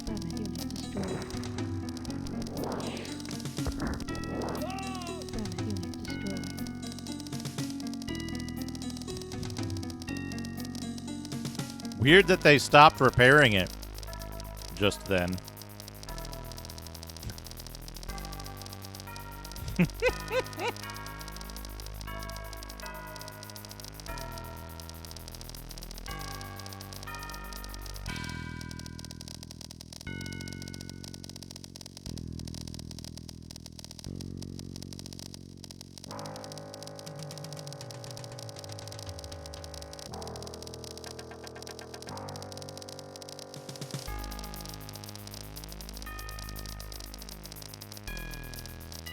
I was thinking about whether I could remove the build limit on the number of buildings available, the number of building slots available, but I figured that's probably a hard limit for both sides because that's exactly how much memory they allocated. And if you tried to go over that, it would cause tremendous problems and crashes.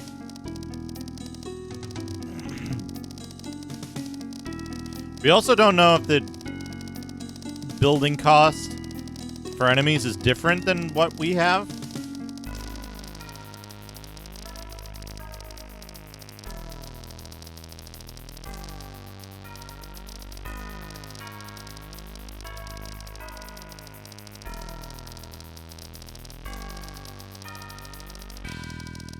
Alright. I'll wait out another cycle.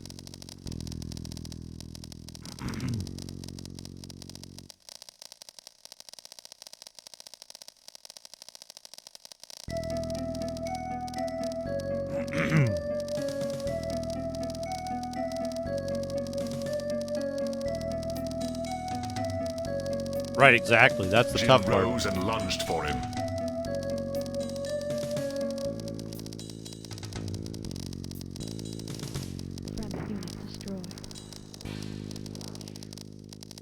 I think the big thing is that we suspect that the AI doesn't use money the same way that we do, right? But it's very hard to prove that.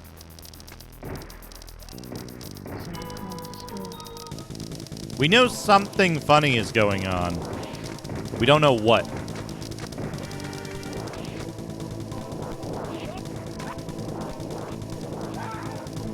Like how they immediately start repairing his turret as soon as it takes damage. And then just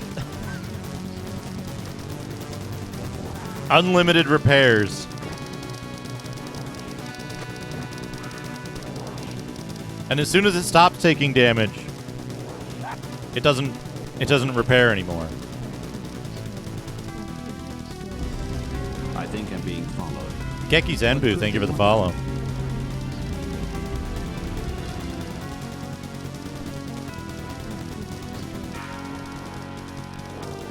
Well, so it stems from the belief that the AI gets refunded a certain amount of money whenever a building is destroyed. It gets refunded twice the value of that building.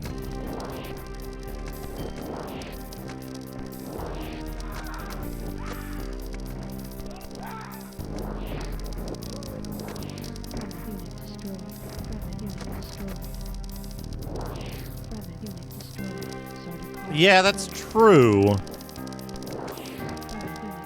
That's true. We can look at so for the player, there's 3 values, one of which is the displayed value on screen. One is like the amount you actually have, and one is like the amount that it's going to be. 2 are very close together for to AFA. Oops, that's too far.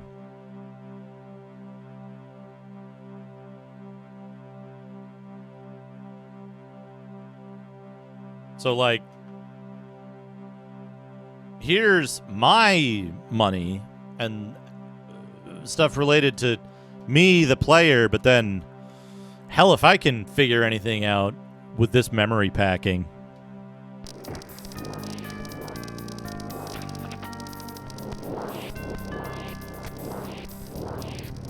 I love that they target the harvester for some reason. Like, they're just like, yes, I know what to do. Target that harvester.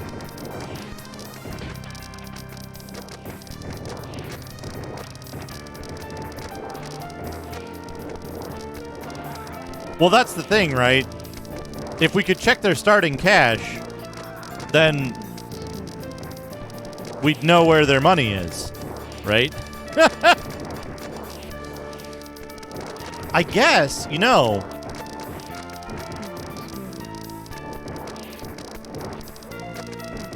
Something did occur to me.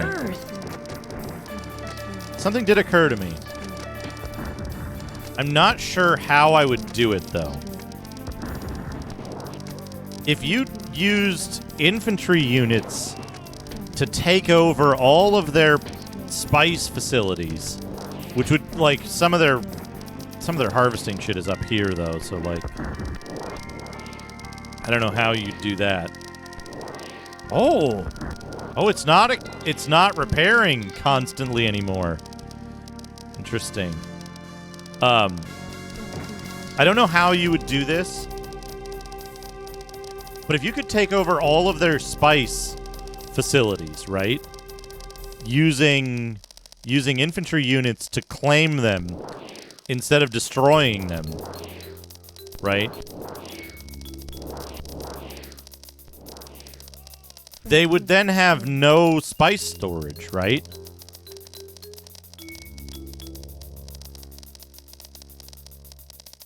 Well, so, like I said, the question at hand is, do they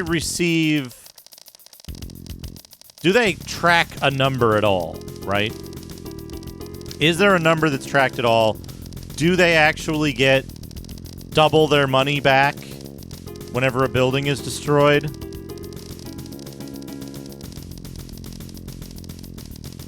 Or do they just have infinite and build and repair under certain conditions? Like, they're not repairing this now. The next time I call in a wave of Freeman, it's gonna wipe that tower out, I think. But then are they gonna repair the next tower? If we weren't attacking that tower and we attacked, say, their spice refinery, let's try this. Reporting. We can do this. Affirmative. Acknowledged. Acknowledged. If we attack this Acknowledged. refinery, Reporting. Acknowledged. Reporting. will they repair the refinery? Reporting. Oop, Affirmative. get out of there. Affirmative. Get out of there. Right? So they're not repairing that refinery. So maybe they're out of money, but they get money back. Acknowledged. Hey, Ihive. Welcome. We're playing perfectly normal Dune right now.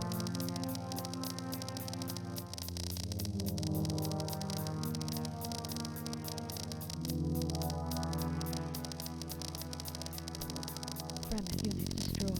Friendly unit destroyed. Okay. Alright, they destroyed that tower. Will they... Look! The refinery's already being repaired. So maybe that's the trigger, right?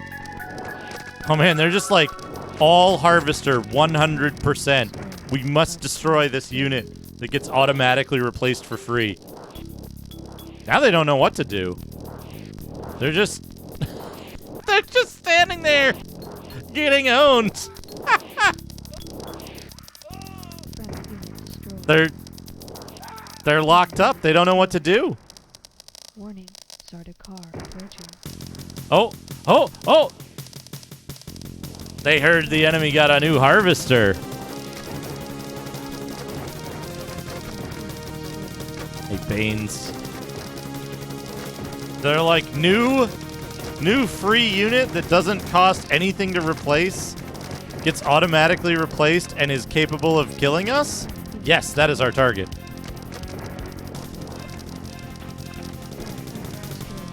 All they care about is this one harvester. As soon as it's destroyed, they stop moving.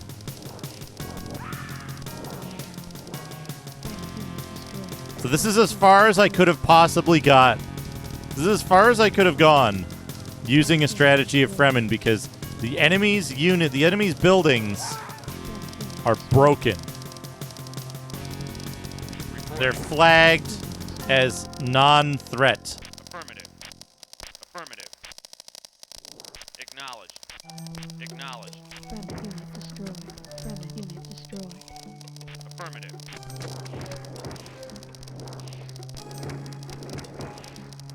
So no matter what, if I use units that aren't under my direct control, I cannot win. And at the point this save game was at, I didn't have any directly controlled units and no money. Not directly, no. They just go. They do whatever. It's frustrating, but you can get a lot of them and they're free once you have a palace.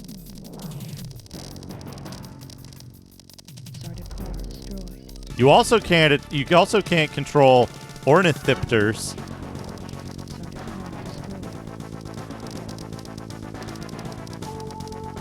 Will behave. Yeah, look at this. They're just standing there.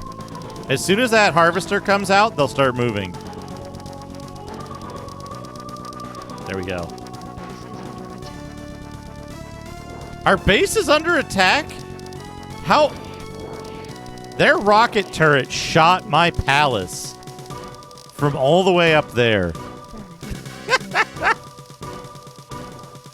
Good. And yeah, the ornithopters will also only target their harvester. So,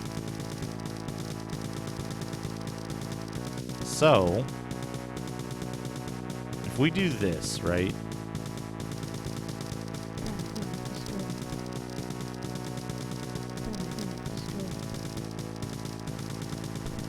Yes, exactly, Ragadon.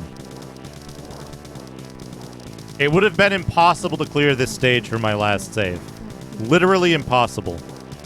Because many of the enemy units, or many of the enemy buildings, at least 2 of them, cannot be targeted. A crack blazing warlock.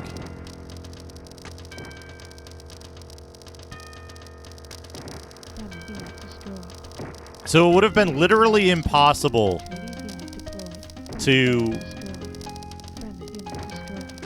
It would have been literally impossible to complete this from my last save because Reporting. the enemy buildings are bugged. Atreides unit deployed. Atreides unit deployed. Friendly unit destroyed. Friendly unit destroyed. Attack tower. Friendly unit destroyed.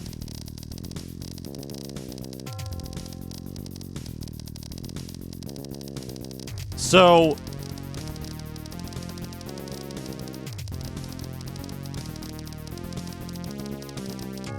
here's the thing, right? I think that in a general sense, this game does a really good job of Reporting. This game does a really good job of managing the amount of AI cheating versus the difficulty of the game and allowing it to be Reporting. completable, right? Affirmative. In most cases. The problem is that on this mission, multiple factors conspire to create an unsatisfying experience that breaks, in my opinion, one of the cardinal rules of cheating at game design. Which is that if you're going to design an AI that cheats, never, ever, ever, ever, your number one priority, your absolute number one priority should be Reporting. should be to prevent players from looking behind the curtain, Acknowledged. if you will, Reporting. right? Acknowledged. To make sure that no matter what happens, the player doesn't get a peek at what the AI is doing to cheat. What is it that the AI is doing that's unfair? You shouldn't be able to see it. Affirmative. It can happen. Reporting. Allow it to happen, Acknowledged. Reporting. but never let it be seen. And this mission is designed in such a way that right from the start, almost immediately, one would even the least observant of players will see the problem, right? They'll see the issues that this game has and where it's breaking its own rules. Reporting. Reporting. Acknowledged. To win at any cost, right? Reporting. Acknowledged. And that I think is that is a failure solely on the designers of this. Okay, we're gonna blow up the refinery, which they're repairing at an alarming rate. That's fine. Enemy structure destroyed. Now we're gonna back this guy off Reporting. Acknowledged. and blow up this harvester. Reporting. Acknowledged. I think this game is 8/9 fun. It's just this mission is extremely poorly designed, right? I think this mission exposes a lot of flaws in the game and actually reduces the quality of the game as a whole as a result. Because this mission was designed with no regard for player experience and only challenge, right? Friendly unit destroyed. And not even not high quality challenge. High quantity, low quality challenge. Friendly unit destroyed. So Friendly unit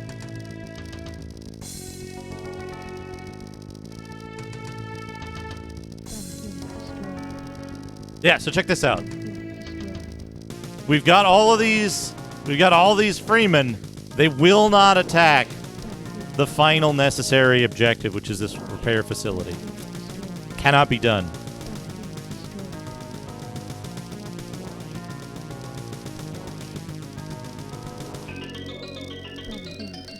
So, Reporting. can AI cheating be good? Reporting. It can be. Affirmative. You can improve a game Reporting. by making the AI have an advantage, have an unfair advantage. Unit destroyed. Acknowledged. Absolutely. But Acknowledged. I think that there's a Oh, don't go stand in the one place that it can hit you, you fucking moron. Affirmative. Oh, it can hit you there too. Okay. Oh, okay. Atreides unit destroyed. Okay. But the issue here is that Reporting. there are cases where you can use AI Affirmative. having Reporting. Affirmative. an advantage Affirmative. Reporting. to make a game more challenging when it would just be a walk in the park otherwise, right? Because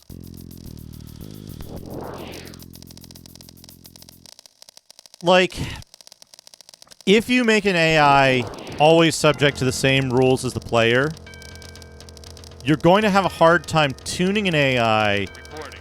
to be Affirmative. a challenge, Destroyed. right? But not feel unfair. Those are like, there's a really wide gap between that, right? Again, right? Like you can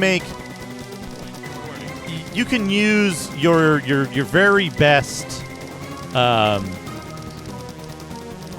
you can use your very best AI in a chess game, and you can make it as unbeatable as you possibly can.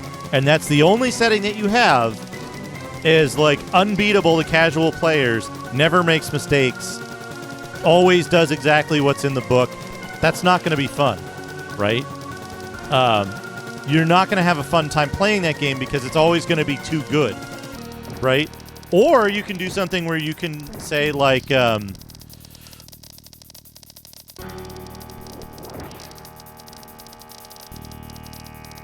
or you can do something where you say like, okay, well, it plays perfectly 80% of the time, and then it makes big mistakes. Then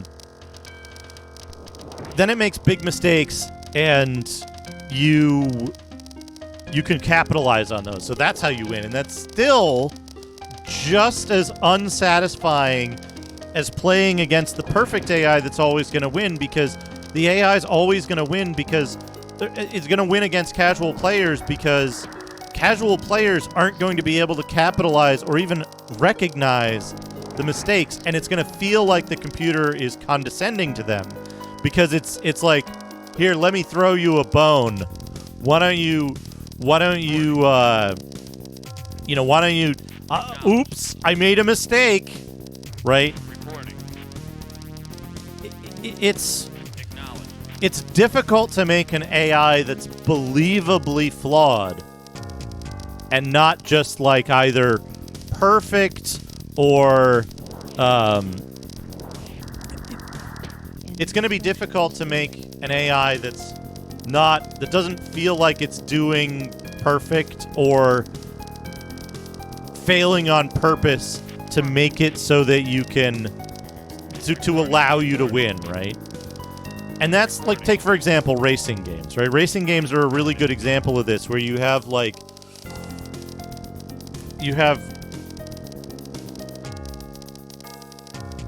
an ideal racing line, right? You have an ideal racing line that you can follow along a track, right? And if you do, you're going to have a very good time. And if you don't, you're going to lose quite a lot of time. Atreides unit destroyed. You're going to lose quite a lot of time on not Acknowledged. like, you're going to lose a lot of time by not being on the ideal path. And as a result of that, if one car is following the ideal line all the time, and you are not, that car is going to win, right?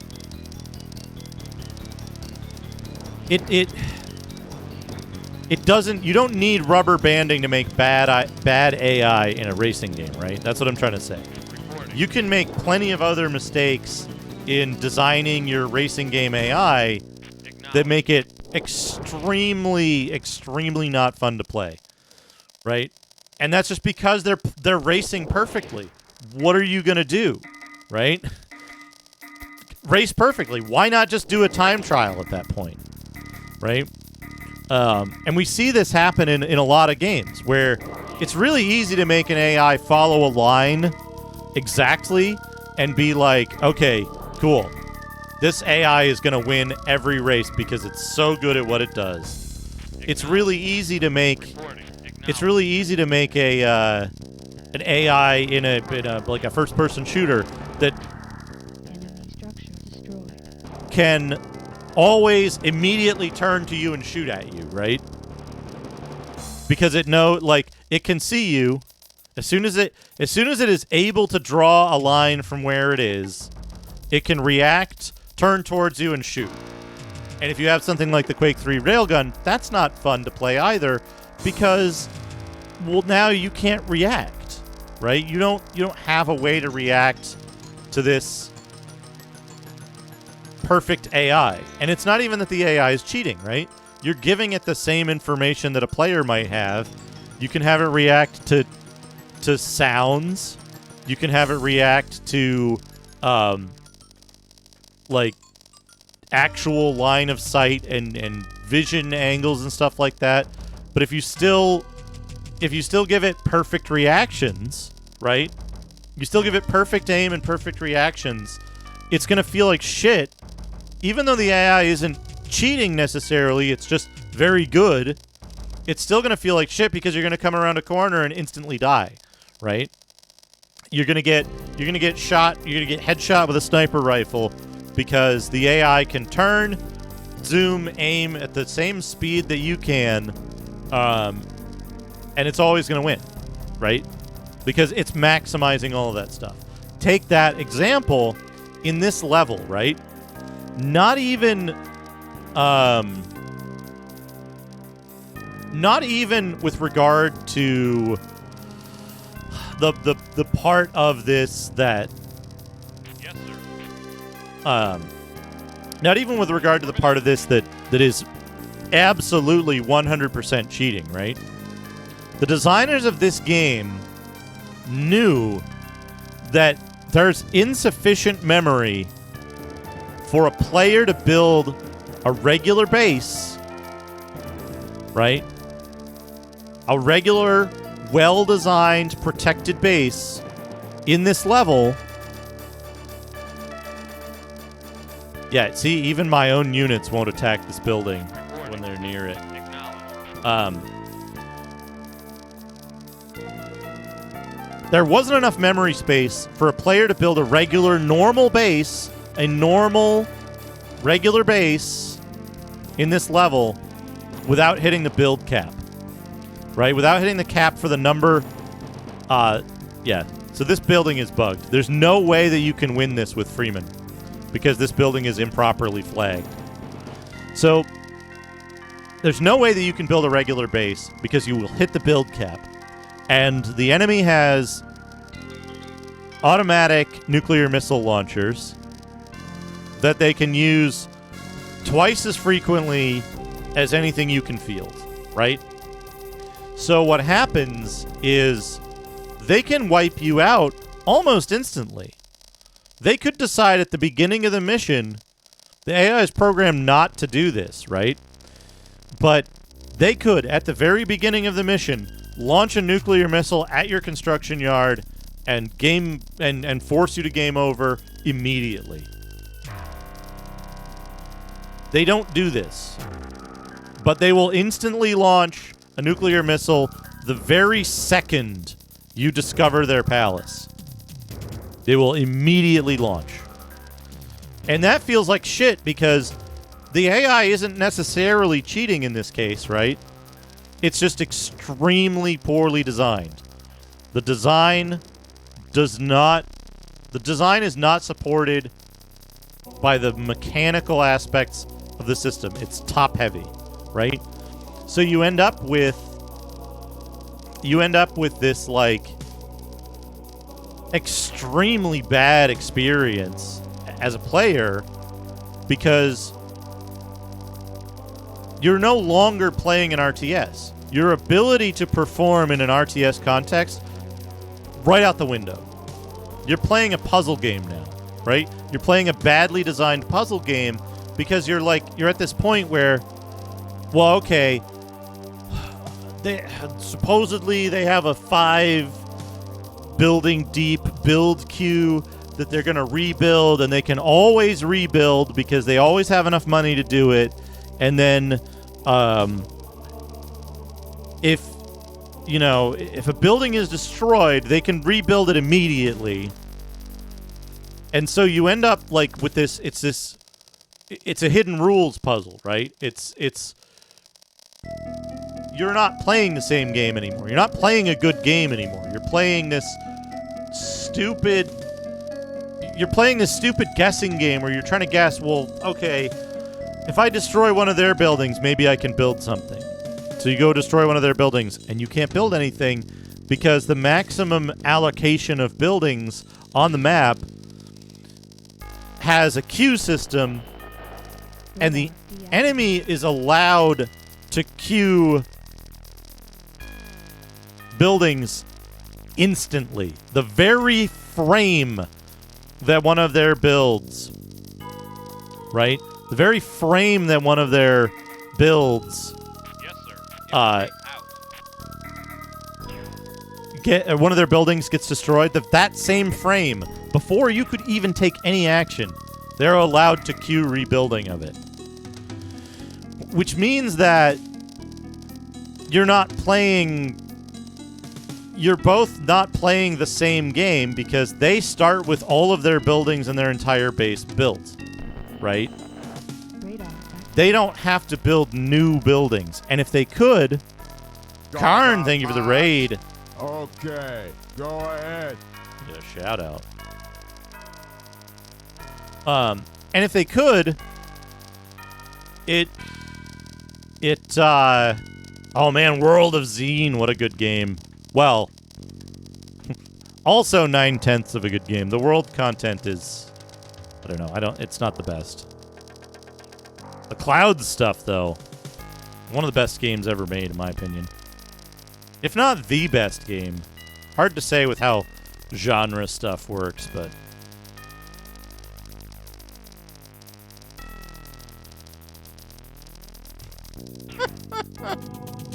Look at all these Freemen.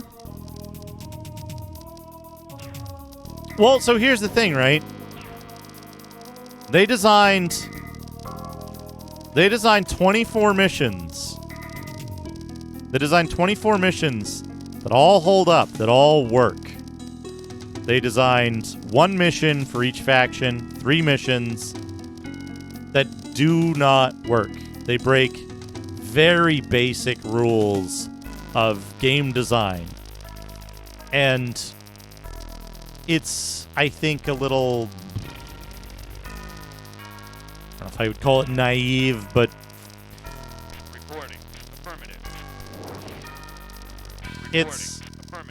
It's interesting. Yo, look at that repair speed! Holy shit! I can't repair buildings that fast. Reporting. Acknowledged. Reporting. Acknowledged. Affirmative. It's disingenuous Reporting. Affirmative. to blame any fault of this game on the genre being new or Reporting. Affirmative. Affirmative. the team being inexperienced. Everyone involved with this project knew better about this, right? Like just look at the repair speed on this. I am not allowed to repair buildings this fast. Right? I can't do it. I'm not allowed to do this. And yet they are. And it's very clear. Like, it's just out in the open. I don't give a shit. Like I don't give a shit what players think about this. It's more important to me as a designer that this mission be hard than it be at all good, right?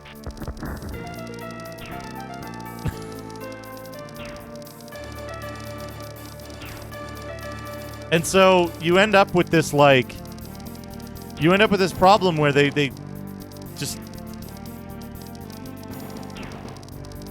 Yes, sir. Yeah, exactly, right? There's so many of these individual elements that you can see and then you can easily point out and say, this looks unfair. This looks stupid. And that's the problem with it, is that, like, I don't want to play a game that plays like this, right? It's well, that's the whole thing, right? If you're not trying to hide that the AI is cheating, you're making a bad game. You're making mistakes, right? And if you can't make a challenging mission, without the AI cheating this much, don't make your mission challenging. Don't make it that don't try to make it that challenging, because what you're going to do is you're going to fail to make it good. That's the whole problem with this. Yes, sir. Moving out. Your mission is complete. Right? Is that... I don't think it's necessarily a flaw of the genre, right? I think that they Jin attack. succeeded 8 times in a row, and then they failed on the 9th one, right? You could drop the last mission of this game, and it would be a better game for it. Removing this mission from the game entirely would be better, right? It would make the game better. Because, yeah, exactly. It would be better for them to say, you know what, let's just leave this out. And let's just leave this out and not, like, not include that because it's not good, right? Who cares if we only have 24 missions instead of 27, right?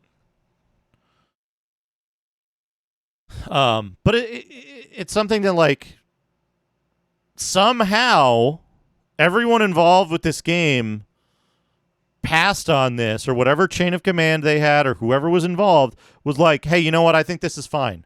I think it's fine to prevent the player from building stuff, to have the AI repair at ludicrous speeds, to have the AI rebuild over top of player units and that kind of stuff. Like, to have all of this stuff in place that actively makes the entire game worse, because once you've seen this, if you go back to other missions and you look at it, you're like, oh, fuck, the AI is cheating again. It makes you enjoy the rest of the game less, right? So it's... what is this? A guide of some kind. Insider's guide. Good morning, your lordship, and congratulations. You've served House Atreides well. Whoops. He said a bunch of stuff, but I don't care. I gotta turn this off. I now go to relay the news of your most glorious victory and deliver your terms to the Emperor. Ah, yes. How much spice did I harvest? 65,000. How much did the enemy harvest? 65. Weird.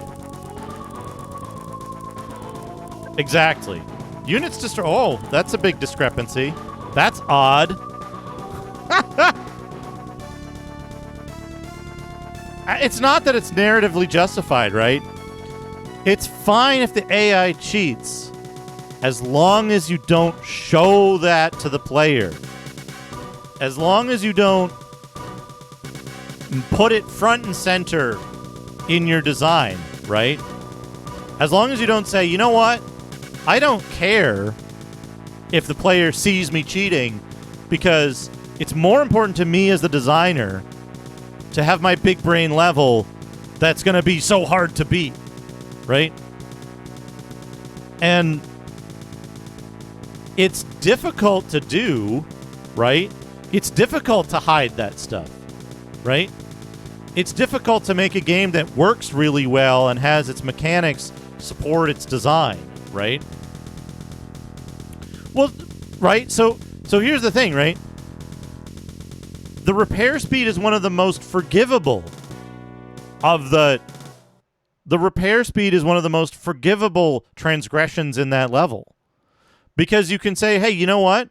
They've got the resources of 2 great houses and the Emperor all working to repair one structure. So that's why it repairs 3 times faster than the player can repair it. It's actually 5 times faster, but that makes sense, right? That can be explained. They could couch that in lore, right? Enemy rebuilding stuff without a construction yard? Nope. The enemy having infinite money? Oh, it's because it's the Emperor behind it, right? No?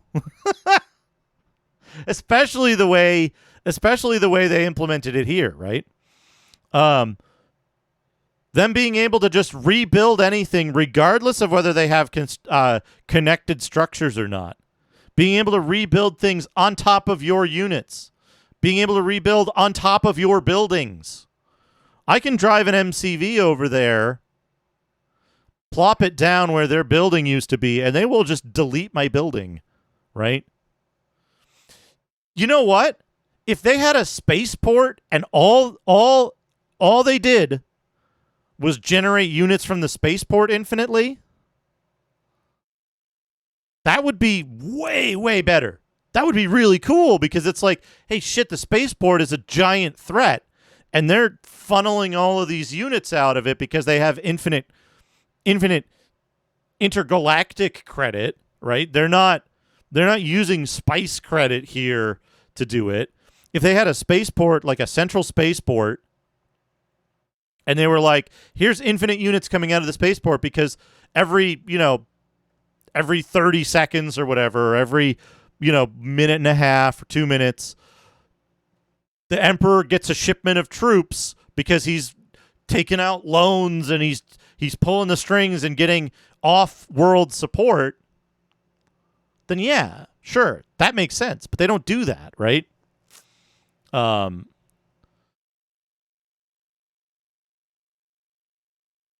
Yeah, it's like... Exactly, right? Exactly, Dudu Fletcheletto. I want to take a look at that thing. We're going to watch the ending first. But yeah, 84 buildings, 1,799 enemy units destroyed versus 96.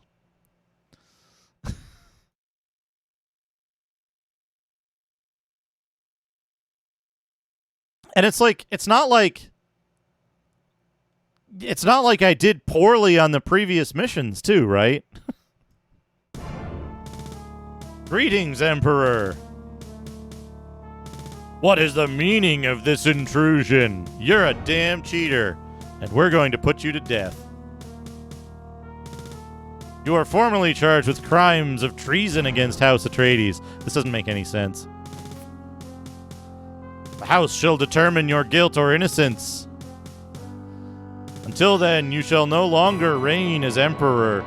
Oh, I'm so sad. Hey, Rig, how's it going? We've turned the whole planet blue.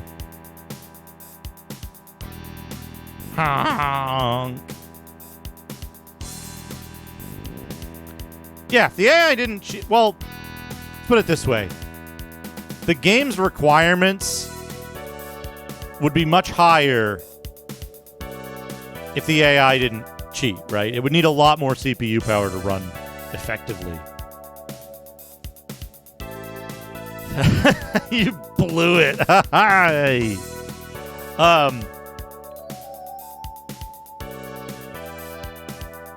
Yeah, right? Like, accusing the Emperor of treason seems silly. Like, that whole... the way that plays out is... I don't like the Atreides ending of this. That's the thing, though. Here's the whole idea behind it is... It is fine. It is fine to make your AI cheat. Do it in a way that is not likely to be noticed by players. And if you have a mission in your game that exposes how badly you've designed your AI or how simple your AI is, remove it. Don't put in the mission that pulls the curtain back and you'd see the little dude with the levers going, I have infinite money, worry! Right? Like, you don't want to see that. It makes the game worse for players. So it's like, yeah, it needs an advantage. Well, it has some advantages, right? Yeah, if it's not noticeable, it's fine. And that's the thing, is that, like, plenty of games cheat all the time, right? The plenty of AI cheats all the time, right? Think of bosses in any action RPG, right? They get a million iframes every time you hit them, so you can only do a little chunk of damage. And then they stop taking damage while they do their phase transition, and they do this whole thing, and they do the big attack. And it's like, yeah, it sucks, right? It sucks, and you notice it. But it's small, right? And so... and so, like, as those things build up, as you start adding more stuff, and it's like, it makes it more and more frustrating for the player the more of those things that you add on. And as you pile that up, right, there reaches a point where the player just goes, this is fucking bullshit. Right? And so, yeah, like there's a game, I gotta revisit it, because we're gonna see more RTS next Sunday. Rig, we're gonna see the Ordos campaign. I'm just gonna keep Game Wizard around so that I can play the final mission without frustration. So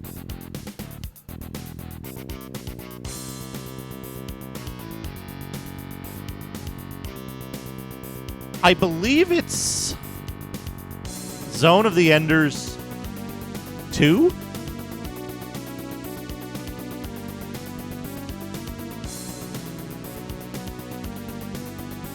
Zone of the Enders 2? Zone of the Enders 2 is very interesting to me because they created something that I'd never seen in a game before. Well, that's not entirely true. Something that I'd never seen in an action game, something that I'd never seen in a console game before, which is they built all of their robots using what appears to be a universal control system. And there's a versus mode. There's a 2-player versus mode. And you can pick from, like, a majority of the robots in the game, a few of the bosses, most of the, like, little robot mooks, but, like, there's maybe a couple you can't pick that are very different in operation. So, like, the little, like, popcorn enemies and stuff that are, like turrets and things that don't move around. But it seems like what they did is they built a universal control system and then attached either a player's inputs to it or an AI to it, but it still used the same vestibule, right? It might be the first one or two, I forget. But it used it all funneled through the same interface. And so the AI couldn't do anything that you couldn't do with that same robot. Now, again, like I said, you can have a bot in Quake that can perfectly aim at you and shoot the very instant they're able to hit you, right? And that's not fun. But that bot is still using the same constraints of, like, turn speed and acceleration and that kind of stuff. The same weapons that you are. They're doing the same amount of damage. So are they cheating? No. Is it unfair? Yes. But that said, having a universal control system where the AI is using the same narrow set of controls, that they can fire this weapon, they can fire that weapon, they have a timer on this, you know, they can accelerate at this rate, they can turn at this rate, And so, like, all of that stuff, when you play the enemy robot, you're like, hey, I can see how the AI is controlling this and how they're making this work. It makes the game feel a lot more fair and a lot more,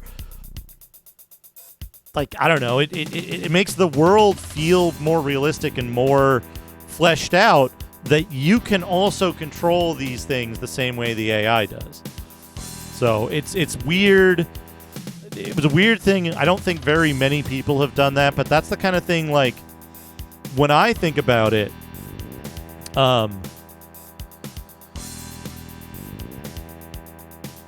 yeah, exactly, right?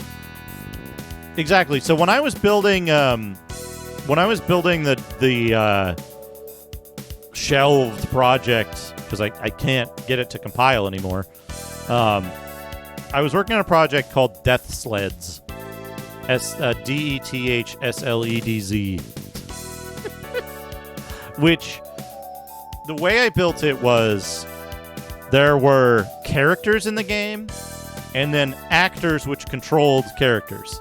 So, an actor was a controller, a keyboard and mouse, an AI of a particular type, and so on.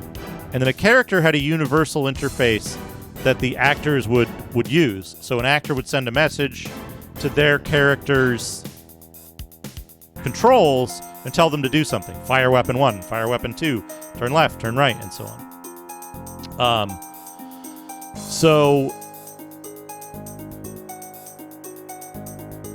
to me, that method of doing it makes a game that seems fair, right? Because the AI can't do stuff that you can't do other than think faster and move faster. It limits you. It limits you in some ways, right? Now, what the AI can know, you can change. So you can give the AI perfect information. You can do a bunch of different stuff that's going to make your game not fun.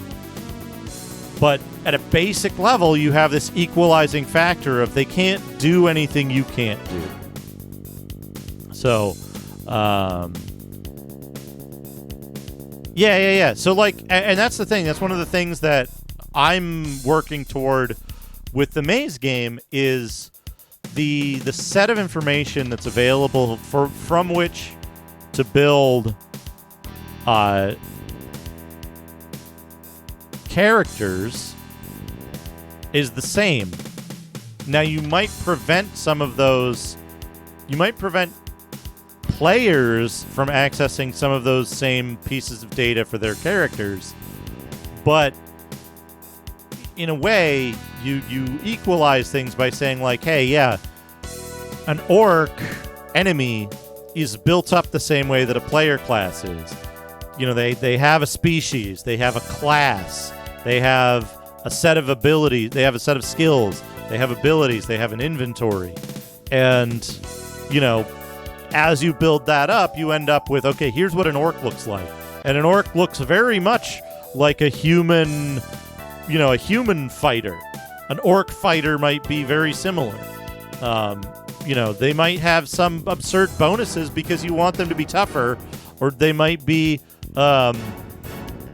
easy, like a kobold might be easier. They might get half as many hit points as a human does, right? Maybe a gnome gets only 2/3 the hit points, and so a gnome and a kobold are more similar, right? You build this all up from the same building blocks, and if as a player, you can break this stuff down and say, I can see that there's something exposing to me that I can see that the enemy is built of the same building blocks that I am, and that they play by the same rules. That's, to me, inherently satisfying in how the game functions.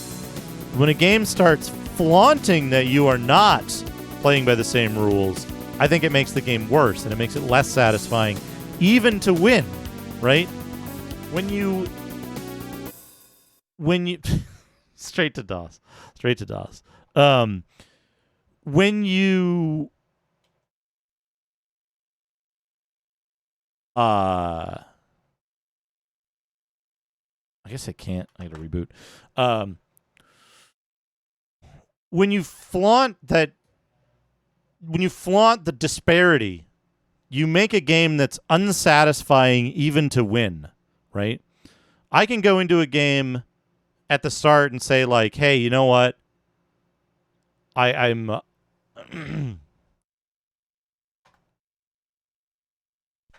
I'm like I'm trying to think of the best way to put this. So when you encounter challenge, especially in video games, but elsewhere as well, right? Overcoming adversity doesn't necessarily equate to like the size of the adversary adversity doesn't necessarily equate to the satisfaction of overcoming it, right? In a way that like I don't like to rate games on the quantity of challenge because I can make a really challenging game that sucks. I could do it in probably an afternoon. I could probably make a really bad, really challenging game in an afternoon. All I got to do is, like, I have an idea. I can show this. Hold on. We're going to go to the Genesis scene for a moment. I think the Genesis has it.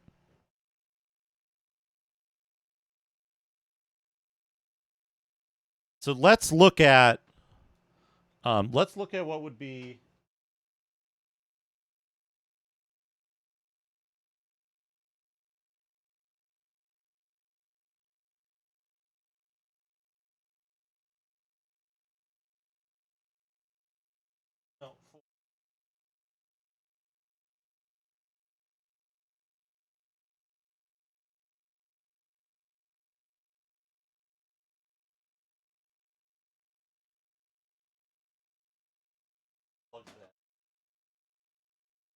SNES. SNES. Should have it as well.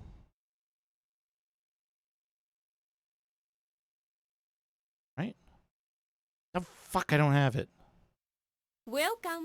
I need the test suite. My impression of Dune 2. Glittering prizes, glittering prizes, glittering prizes, make it a glittering prizes, glittering prize, shit, glittering prizes, glittering prizes. I heard a shit in there. Prizes, glittering prizes, deck mount, glittering prizes, glittering prizes, glittering prizes, glittering prizes, glittering prizes, unite the clans. Doo-doo Flacciolato, thank you for the 100 bits.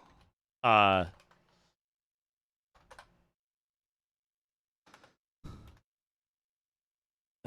here. E? G? Games? Tyrion? No? Install Tyrion? Setup?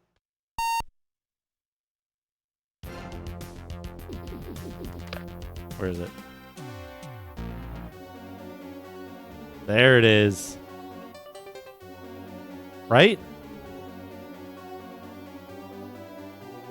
I think that's the one.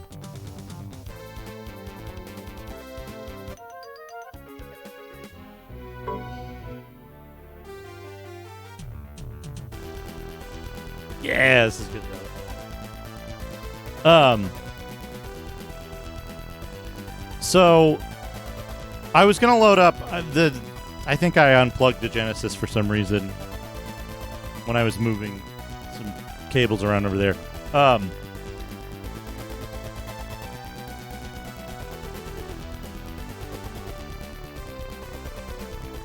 In the 240p test suite, there is a manual lag test. And all the manual lag test does is it moves two figures around, and you have to hit the button when the two figures are overlapping. And if you do, it like shows you, or like it shows you what your frame delay is, right? So if you're frame perfect exactly to the millisecond, on the two frames overlapping, then it marks that as a success, basically. And no. This is Syrian music on DOS. Yeah, it's input latency detection, right? But it's not based around actually being able to report that, right? It's based around. Oh, you know what? Maybe this guy.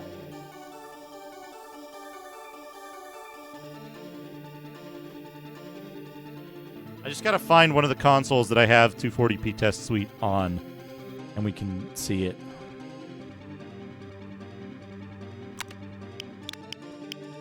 Yeah, there it is. Test.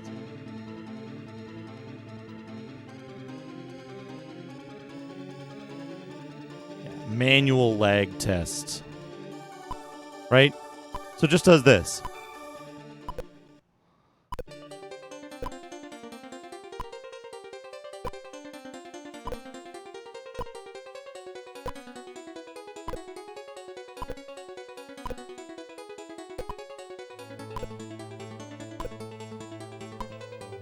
Right, and it's like, oh, you were off by 2 frames.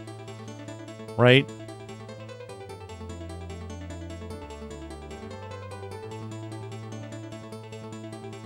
So, this is the...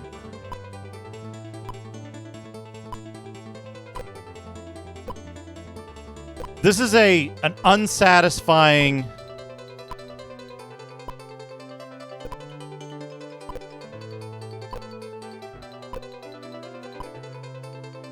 highly challenging, unsatisfying game right here, right?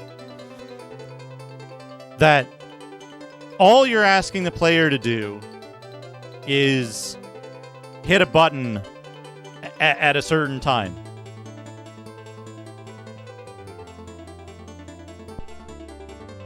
And then give them an increasingly narrow window to do so, right? So, say you make a game where... Say you make a game where the only it's a one-button game. All you have to do is guess when you have to push that button. And the game will then tell you if you were too early or too late, if you didn't get it on the exact 1/60th of a second that the game is asking you to do it on, right? The game won't tell you in advance, and the timing is randomized every run, right? That's a very challenging game. All you have to do is push the button 3 times to win on the correct frame. There's no visual indication of when to push it. There's no audio indication of when to push it. And if you push it too early or too late, you have to start over from the beginning, right? There's a very difficult game. I don't think anyone on the planet would be able to finish that game, given a normal human lifespan. I don't think anyone would ever finish that game. But if they did, they wouldn't be like, wow, that was so satisfying because that game was so challenging. What would they say? They would say, that didn't feel particularly good. I feel like I've wasted my time.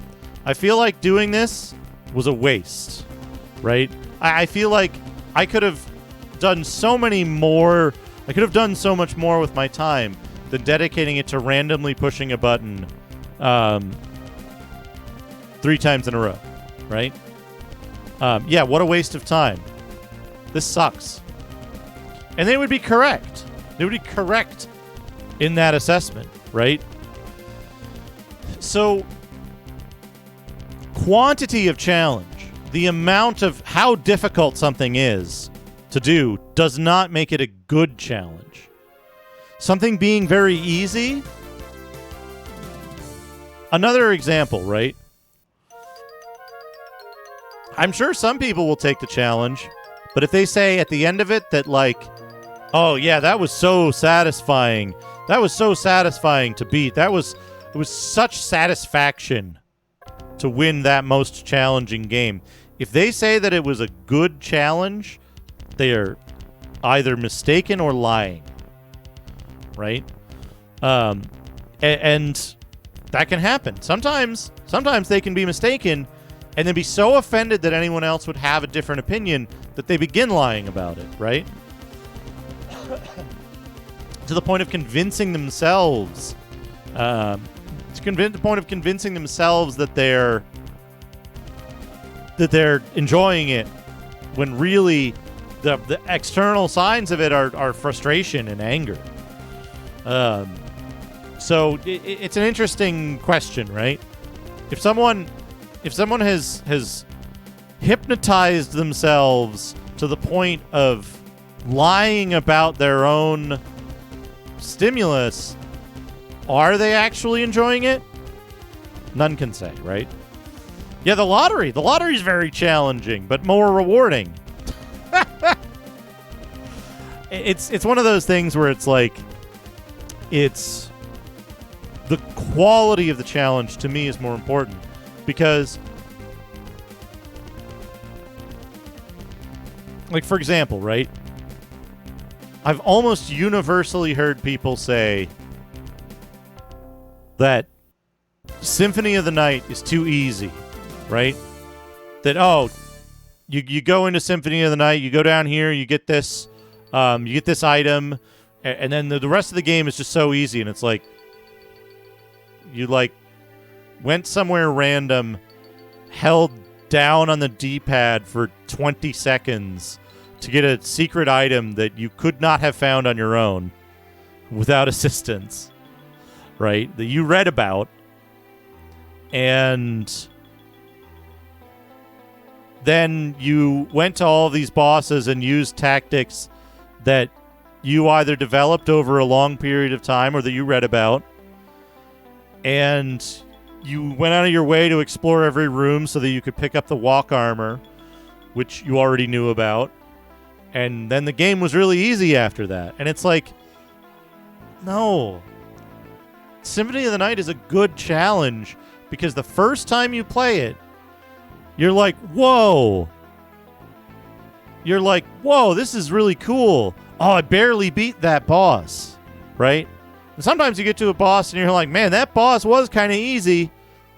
I guess it's all that time I spent wandering around and preparing for this, right? It's good challenge because the first time you play it, it presents a challenge that's just enough. Unless you're some fucking master gamer, huge brain game lord that can, beat Amagon 1cc on your first try, like, you're not gonna just sit down and cruise through Symphony of the Night without having any kind of challenge. You're gonna encounter stuff where, like, yeah, if you weren't prepared, you're gonna have a really hard time beating a boss or whatever, right? You're gonna have these moments of, like, satisfaction because you in the end you pulled it out and you won, right? So having that like validation, even if the game becomes easy after you've beaten it for the first time, or if you're using a guide, or if you're using a walkthrough, or if you're just like, you know what, I don't want this game to be that challenging, I'm just gonna sit around and kill the first enemy until I level up 1,000,000 times, right? Then yeah, it's gonna be too easy, but like you're yeah, exactly, right? Castlevania, I've like Castlevania 1 to me is less satisfying to win because winning Castlevania 1 means simply not dying or not accidentally picking up the wrong weapon at certain points of the game. And if you do that, then the game is much, much, much, much, much easier.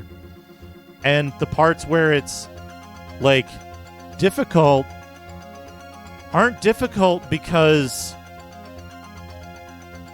there's, like, an inherent amount of challenge there. They're difficult because you're likely to get there and be unprepared. And if you are unprepared, you die, and then you have to do it again even less prepared, right? That's one of the problems I have with like a lot of the earlier Castlevania, the linear Castlevanias.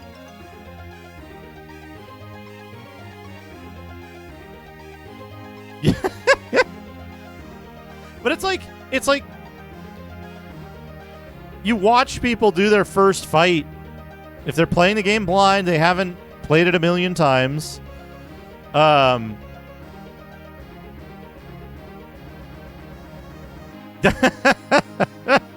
Yeah, that'll happen too. But yeah, like you watch people play it, they get to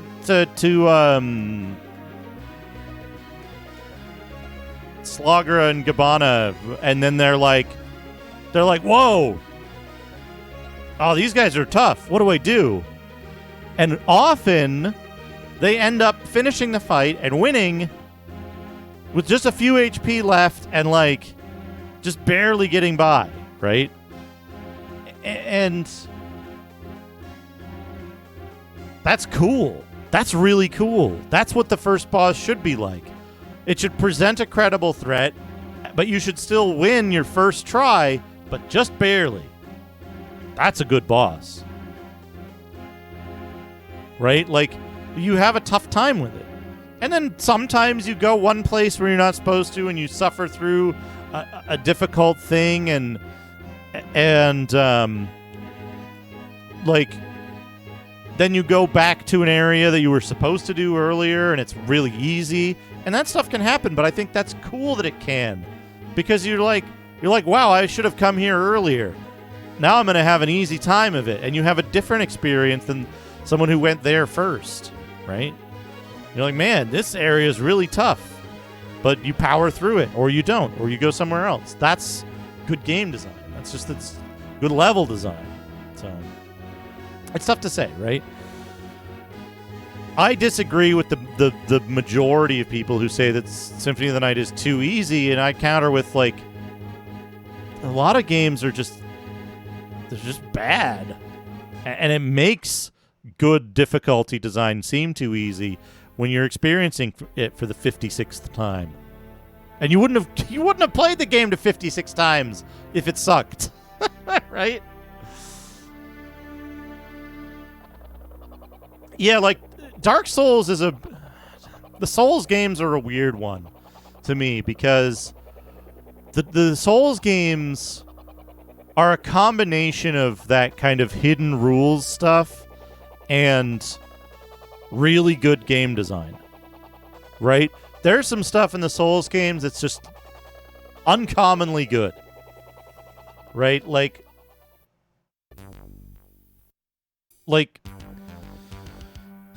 a lot of the ways your character improves, the checkpointing systems, the use of what I call the artifact style of item distribution, the way enemy drops work.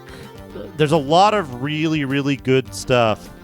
There's a lot of really good stuff in the Souls games. And at the same time, there's like some really, really incomprehensibly bad choices. which sucks because, like, I can't say that Dark Souls is a perfect game or whatever. I haven't played Elden Ring, so I can't comment on that. But in terms of Dark Souls 2, Demon Souls to a certain extent, Dark Souls 3, I think that, like, they never bothered to fix a lot of the flaws in the games because a large portion of their fan base was just jerking them off about how the games were infallible when they really, really aren't. So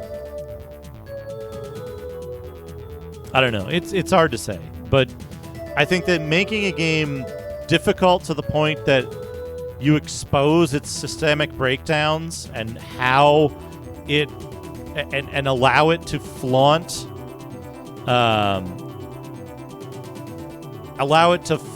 the problems that it has with its systems in order to increase the quantity of challenge, then I think it's a problem, right?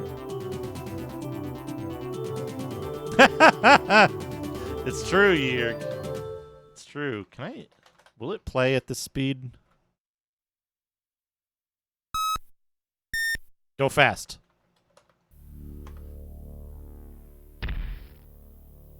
Full game. Escape. Normal.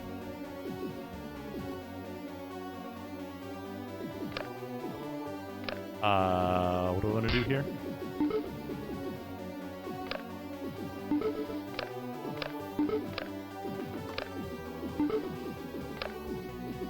Yes, Plasma Storm.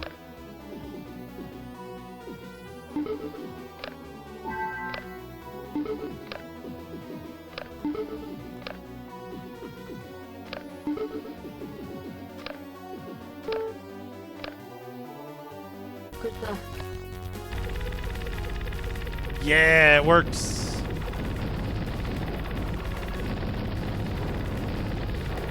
Which is the most lucrative of the secret stages in this? Off the first level.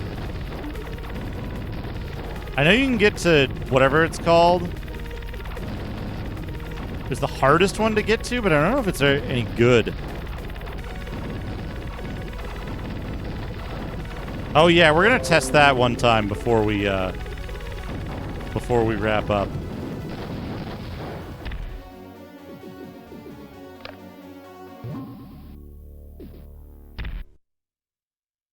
Yeah, there was some weird shit. Let's try it again. Try it again. I'm real annoyed by that.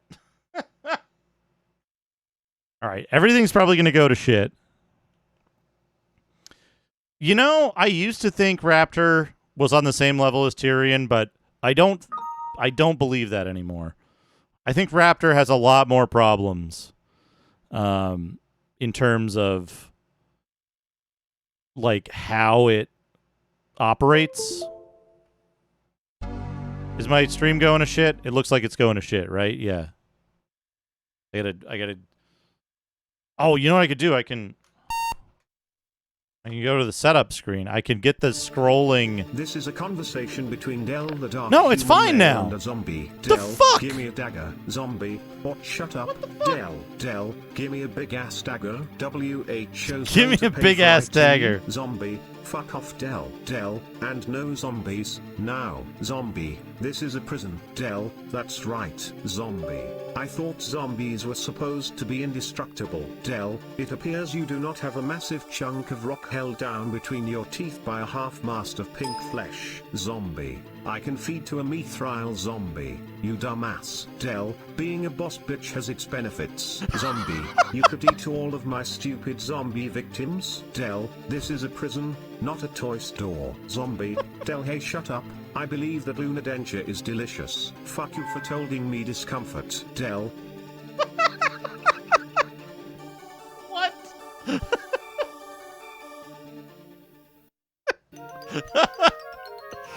Yeah. There we go. There's the missing neural nonsense. Give me a big ass dagger. Who's gonna pay for it? Fuck off, Del. That's good. But yeah, yeah, no perf cap. Power is at normal. Memory used, it's still allocating all this memory. I don't get it. Temperature, span feeds, memory clock, GPU clock, all the same. So, where does it come from? That's a good question. So,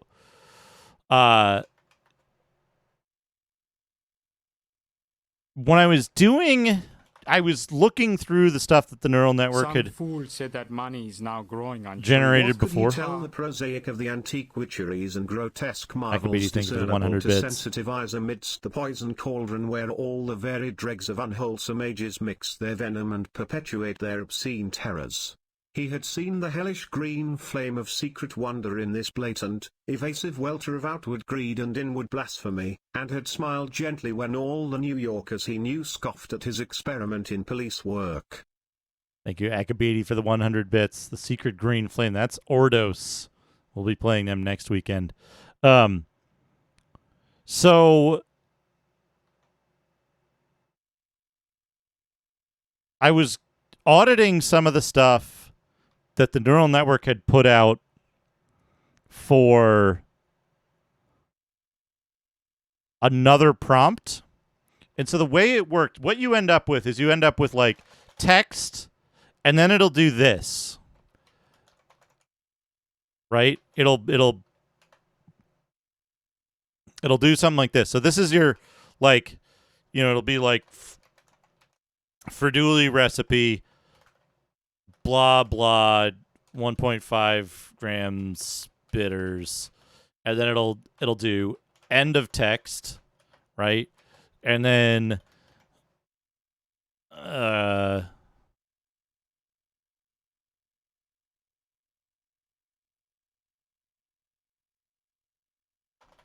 right? And it'll start talking about something completely unrelated after the end of text tag, which basically means that it stopped paying attention to the prompt. It has gone off to do its own thing. The neural network has become unhinged. And I filter that out in the script that I run. So when it detects end of text has happened, number one, it stops generating any new tokens because those tokens will be unrelated. Number two, it removes everything, including end of text, and uses only the first part. So when somebody gifts a sub when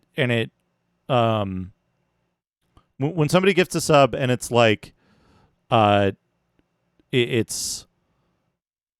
gives that end of text thing, it'll only do the first part. So sometimes we'll get very short things where it'll be like, you know, discontinued fast food items, the Bell Beefer, the McDLT, and the hamburger. And then it'll just stop because it got to end of text there. So the way it deals with that is it saves the last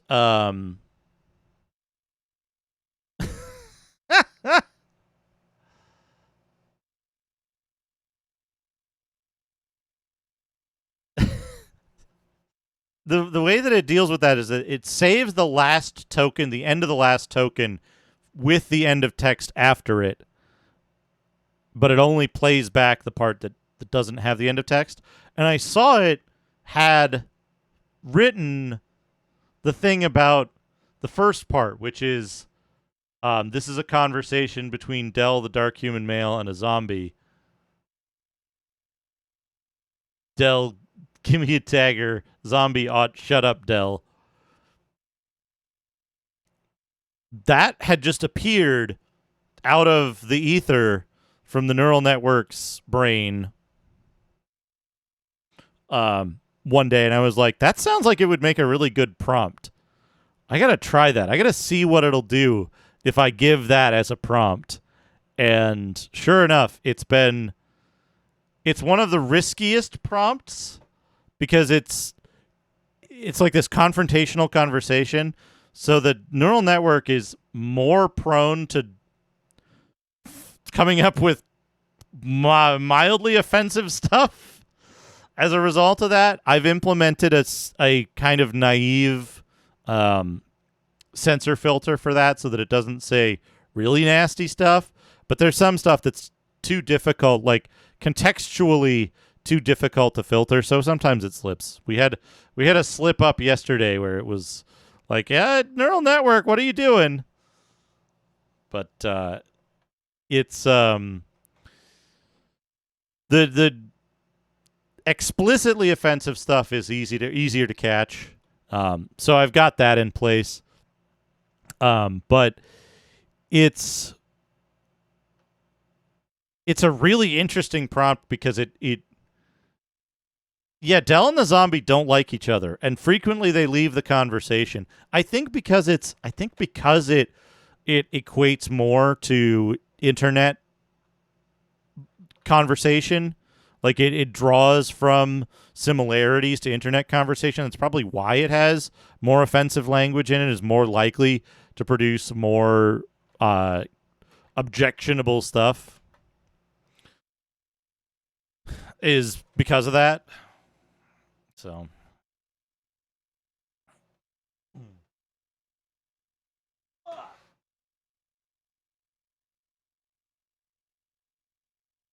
and a lot of this stuff has been around for, like, I've had the capability of doing this stuff for 2 years. Yeah, homonyms. That's true. It is true. Words that sound similar are sometimes difficult to account for. So I've had the ability to do this for 2 years. I just never had a way to integrate it into the stream itself to make it something that could be a reward for gifting a sub to somebody, which, like, I always felt bad about that. Well, so one of the problems is that in terms of a word filter, right? If you have a word filter, you're filtering on how things are spelled. The neural network can come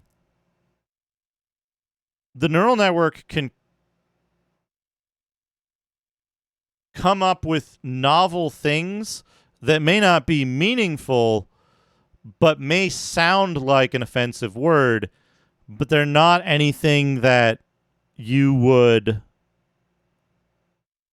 as a human, that you would associate with an offensive word until it's read by TTS. It would be a lot of work. I think this work has actually been done by someone, but I don't know if they published it. There was a guy who was doing a. Let me put some music on.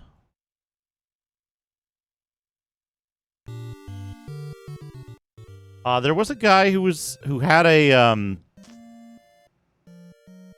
he had a, like, toy parrot with, like, a voice box or something set up to, like, respond to chat messages, and very quickly, as you can imagine, that was very quickly abused. And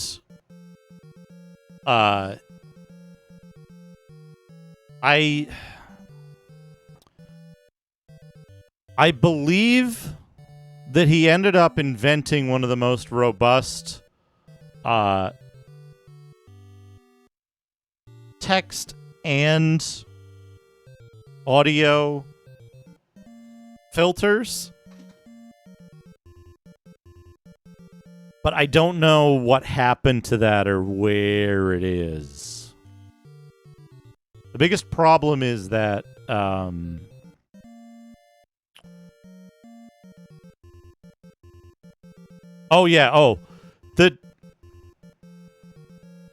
the corpus problem. I keep this in my head as the problem of a corpus, right? Is that you want a neural network to represent an ideal of what humans represent, right? The problem is that in order to do that, in order for it to be more what's the word I'm looking for? In order for a neural network to be more convincing, to produce more coherent text, you need to give it more. You need to give it more parameters. You need to give it a larger corpus. And you need to train it for longer. And as you expand the corpus, you kind of quickly run out of ideal data, because in the history of humanity, even things that we look up to as inspiring or as, like, meaningful in terms of teaching someone how to be a good person,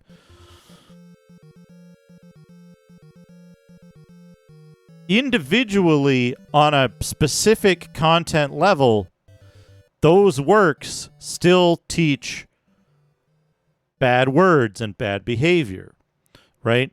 If you have a work that shows someone using a slur against someone that they're angry at, and you're showing them to be a bad person by doing that, the AI doesn't learn that. All the AI ends up coming away with is when someone is angry at another person, they use this word, and that this word is used in that context, and that's how it's meaningful. And so, very much like the naivety of a child, they'll make that connection that, okay, this person angry, use this word to harm this person, which is their goal. So when I'm creating text where someone's angry and wants to harm somebody, I'm going to use this offensive word. That's what the neural network does. It's hitting those parameters to make it do that and teaching it to be more selective and say, like, hey, if you're telling a story, maybe don't use that word, right? Unless you have a lot of context around it and you have this kind of deeper understanding of what you're portraying, maybe don't use these bad words. The AI, the neural network, doesn't have any concept of that. It's just, this hit this level and this hit this level. I know this person has this emotion and this person is this, so I'm going to use this thing to represent it. And it's a very simple transaction in that regard. And it's to me, it's fascinating with regard to the emergence of natural intelligence and our own what's the word I'm looking for? Discretion. How we as humans learn discretion and how we learn that saying one thing is harmful to people that hear it, even if we're telling an important, depending on the context, right? If we're telling an important story that shows that this is harmful, it's still going to be harmful to others simply by the act of reading it, right? Even if it's not directed at them specifically. That's, it's very difficult to impart that part of it to machine learning. Machine learning is really, you've got to, you can see it in the neural network images, right? If you try to mix two vastly different looking things, you might end up with a split pane with one thing and the other thing next to each other, because it's like, I know they want both of these things, but I don't know how to integrate them because they don't look anything like each other. And so, but if you ask for things that are similar, it'll try to put them together. It knows, for example, that Doyle Wolfgang von Frankenstein. Yeah, exactly, True Final Boss. It knows that Doyle Wolfgang von Frankenstein from the Misfits doesn't wear a shirt and has the devil lock and a white painted face and a guitar. So if you say Doyle Wolfgang von Frankenstein wearing a bikini, you'll probably get a result that's visually meaningful, because it's like, okay, I know what a human torso looks like, and these are both kind of similar, so I could put the part from the bikini on there, and that'll fit these parameters. My threshold number will be high. And if you ask it for something like Slimer wearing a bikini, it might have a harder time with that. Now I kind of want to... Yeah, exactly. And also, you might have words that are wholly unrelated, that when spoken sound similar to other words, but are not the same. Hold on. I need a new thing. I need to go to Cryon. We need to see Slimer wearing a bikini. So, folks, I think tomorrow, either tomorrow or Tuesday, is going to be an off day for me. I want to stream a lot more this coming week because I missed a lot of time this past week. I have been so tired. I finally figured out why. Because yesterday I was like, man, it smells like something died in here. I think there's a dead mouse somewhere. And then, like, I started moving a bunch of stuff around, and a dead mouse did turn up.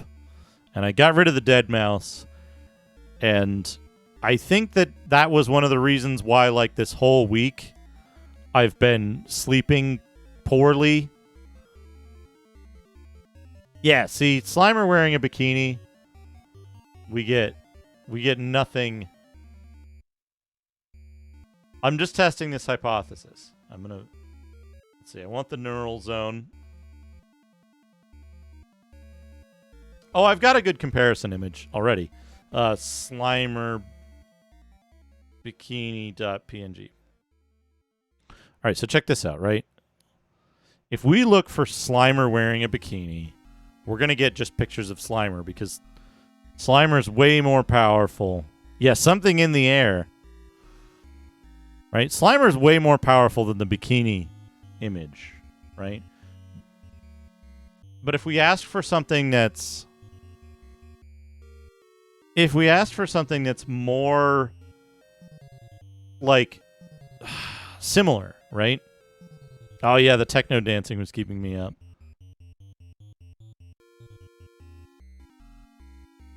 If we ask for something that's more similar to each other, we won't use Doyle Wolfgang von Frankenstein. Instead, we'll use this image that I posted last night.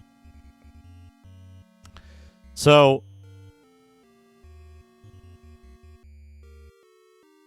if we ask for Klaus Kinski as Wurzel Gummidge, we get a very good combination of the elements of the two people. Yeah, legs. Slimer with legs. We get a good combination of the two. That it does look. You can see where, like, Klaus Kinski has that kind of ragged hair. Wurzel Gummidge has straw for hair. It knows where, like, the neck zone is. And it's like, I could do Wurzel Gummidge. I could do Klaus Kinski wearing a, like, neckerchief. And this, like, vest thing, right? So it knows how to put those two concepts together, and you can see where it's like balancing the two images and like what it thinks of for each of the things, right? So you get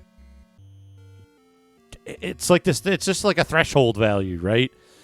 That's how these like neural network image generative adversarial networks can work in a very simple way. Is they're like, okay, for this pixel, is it more like Klaus Kinski or is it more like Wurzel Gummidge? And it asks that for each pixel, and it's like, is this close to a pixel that the last one said was Klaus Kinski? This should be more like Klaus Kinski, but can it also be made to be more like Wurzel Gummidge? Okay, sure, right? So that's, I think, that's the kind of basic way that works. And there's a thing. This is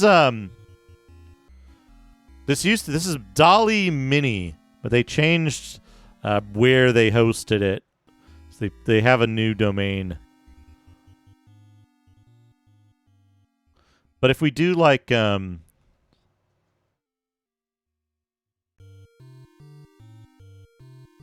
if we do something that it knows how to do, like it knows that Slimer has a mouth, and it knows some things happen with mouths. So what if we do Slimer eating hot dogs? What are we going to get?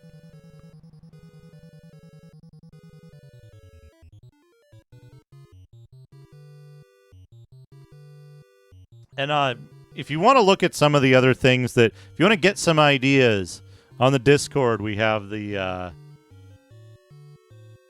Neural Zone channel. Yeah, you've refreshed? There might be some weird stuff going on with my connection to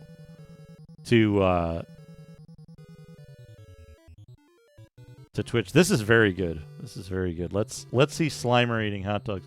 So Slimer wearing a bikini didn't turn up anything remotely like what we wanted because it doesn't know where to put the bikini on. It doesn't know where to put the bikini on Slimer because he doesn't have human features in that way. But if we say Slimer eating hot dogs, what? Oh, right. It annoys me to no end that Discord doesn't set the type. When you go to save an image, it only sets the file name.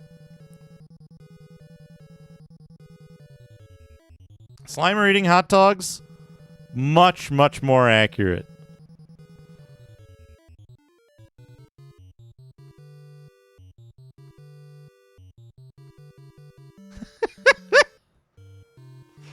That's very good. Right, it knows what to, it's like, okay, there's a mouth. Put the hot dogs near the mouth or like going into the mouth. It knows better what to do with this. Because it knows that Slimer has a mouth. Knows. 21 seconds. Jeez. Yeah, I think the like GPU weirdness earlier messed it up. Fractal Mind Mike. How's it going?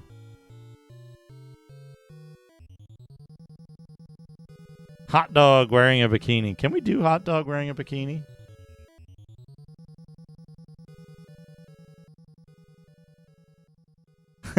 Yeah, I'm hungry. I'm going to be wrapping up in just a few minutes. Anyway.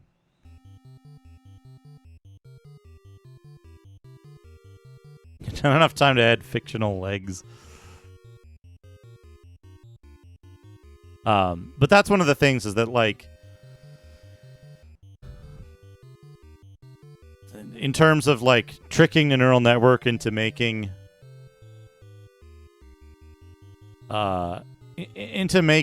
entertaining content that you want to see, a lot of it is, like, you have to ask it to do similar things, and the more similar the two things are, the better it'll mix them together, rather than display them as separate concepts.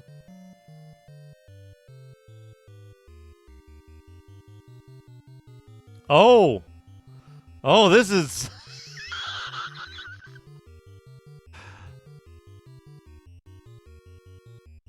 it kind of tried. Kind of tried with this one. Let's have a look.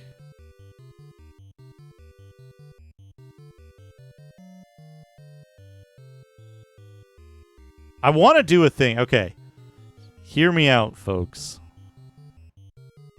Oh yeah, it'll take any text you give it and like try its best.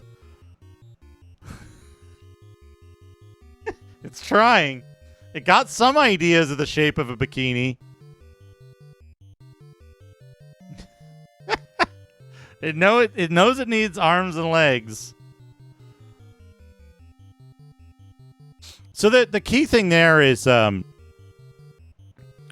could adjust the parameters of the AI to know what Slimer wearing a bikini would look like.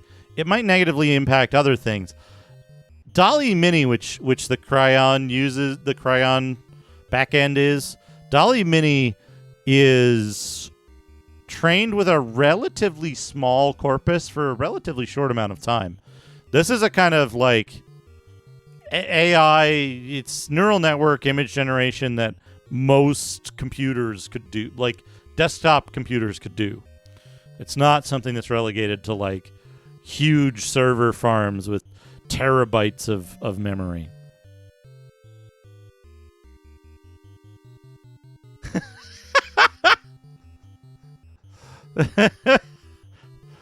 They didn't say they were his legs. You know what one gets me all the time is the one that gets me all the time is Cyber Woman eating corn. Because it always gives you exactly what you want. It always produces an image that you're like, yep, that's a cyber woman eating corn. No question. Yeah, one of the things I want to do, and this is we're not anywhere close to this, so I'm not gonna put this out there as like a goal or any kind of like incentive thing or something like that. It's a future thing that's gonna happen one day, but it's gonna depend on, you know, I have to continue being successful at this to make this work. But I believe with the correct hardware resources, I should be able to produce. What I want to do is I want to do a dynamic alert system, which will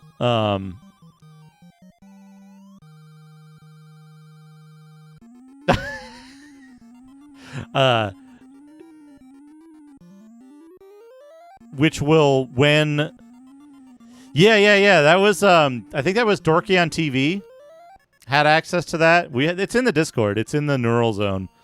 So what I want to do is I want to do a dynamic alert system where when somebody cheers, it will produce a neural network image of something, and then attach that neural network image to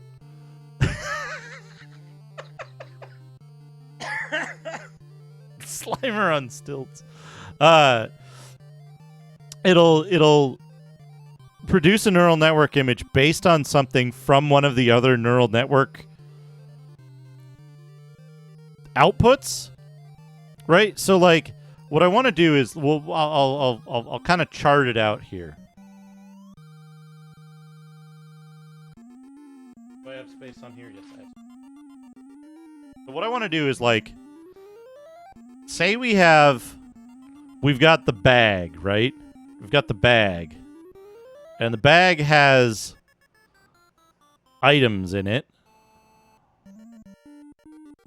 Right now, the items have a name. Each item has a name.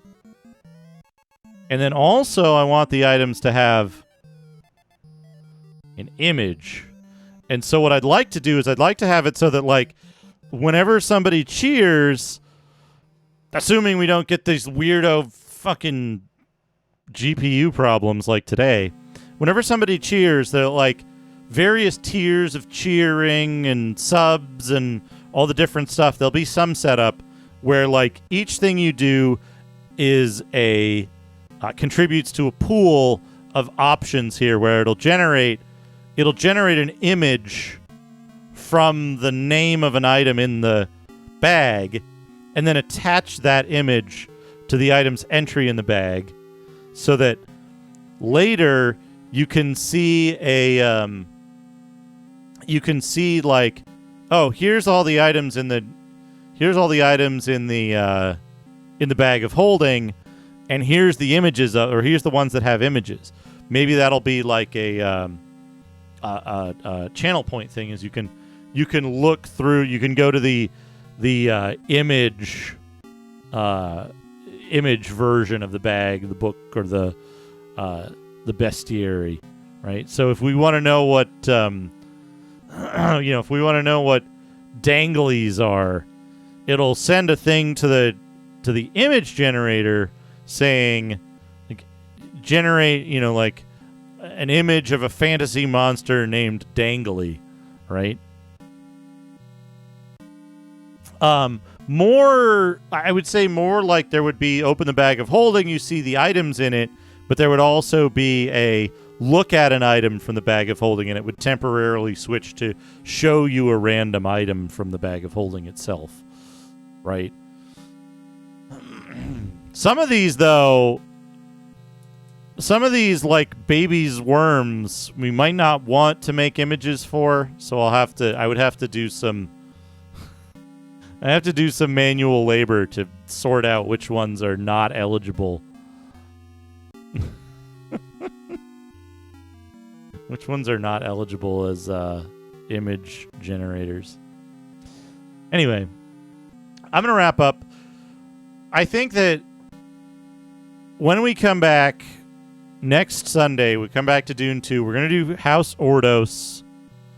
I think we'll be fine with it up until the last mission. And then I have, if the last mission is additional, horrible euphemism detector.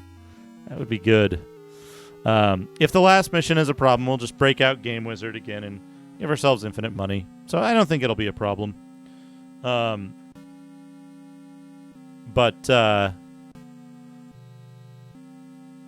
Summon an AI monster. Exactly. So that's something I want to do. Like I said, I don't think I'll be able to do that anytime soon because it'll require getting a Tensor-based GPU that can do image generation in a reasonable amount of time. So, like a 3080 Ti, 3090. They also need to have a tremendous amount of memory to be able to do all the stuff that I do for the stream, plus the other stuff. I gotta reach out. I probably gotta ask somebody about.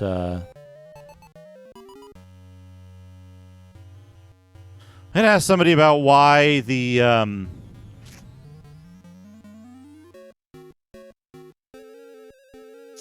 GPU was doing that. Chubo's doing art. Folks, if you don't know Chubo, you should check him out. I don't think we're not gonna raid Chubo tonight. I almost always raid Chubo when he's on. But tonight I think we're gonna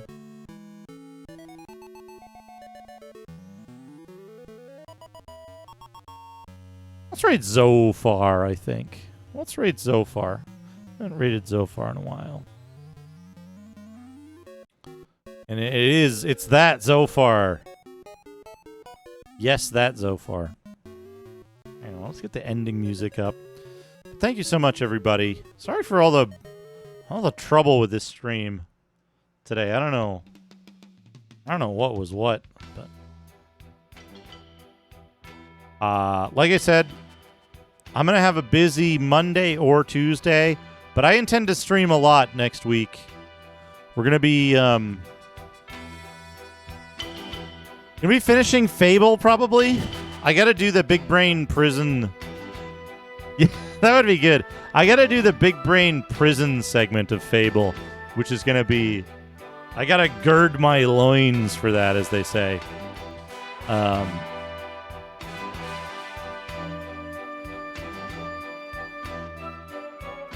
Yeah, thank you. I hope you all enjoyed my discussion. Game design is my passion. So it's very easy for me to ramble on about it at length, but it's something that I've studied for a long time, that I've done a fair amount of, and I want games to be good. So anyway, I hope you all have a wonderful night. I'll be back either tomorrow or Tuesday.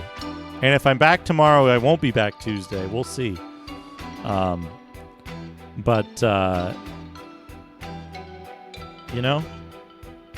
going to finish some games. Thank you, Rig. Thank you for making me play Dune 2. Despite how much I dislike that last mission, I've been really enjoying it. It is really an 8 out of 9 game. So, anyway, folks, have a great night. Take care of yourselves. I'll see you all again very soon.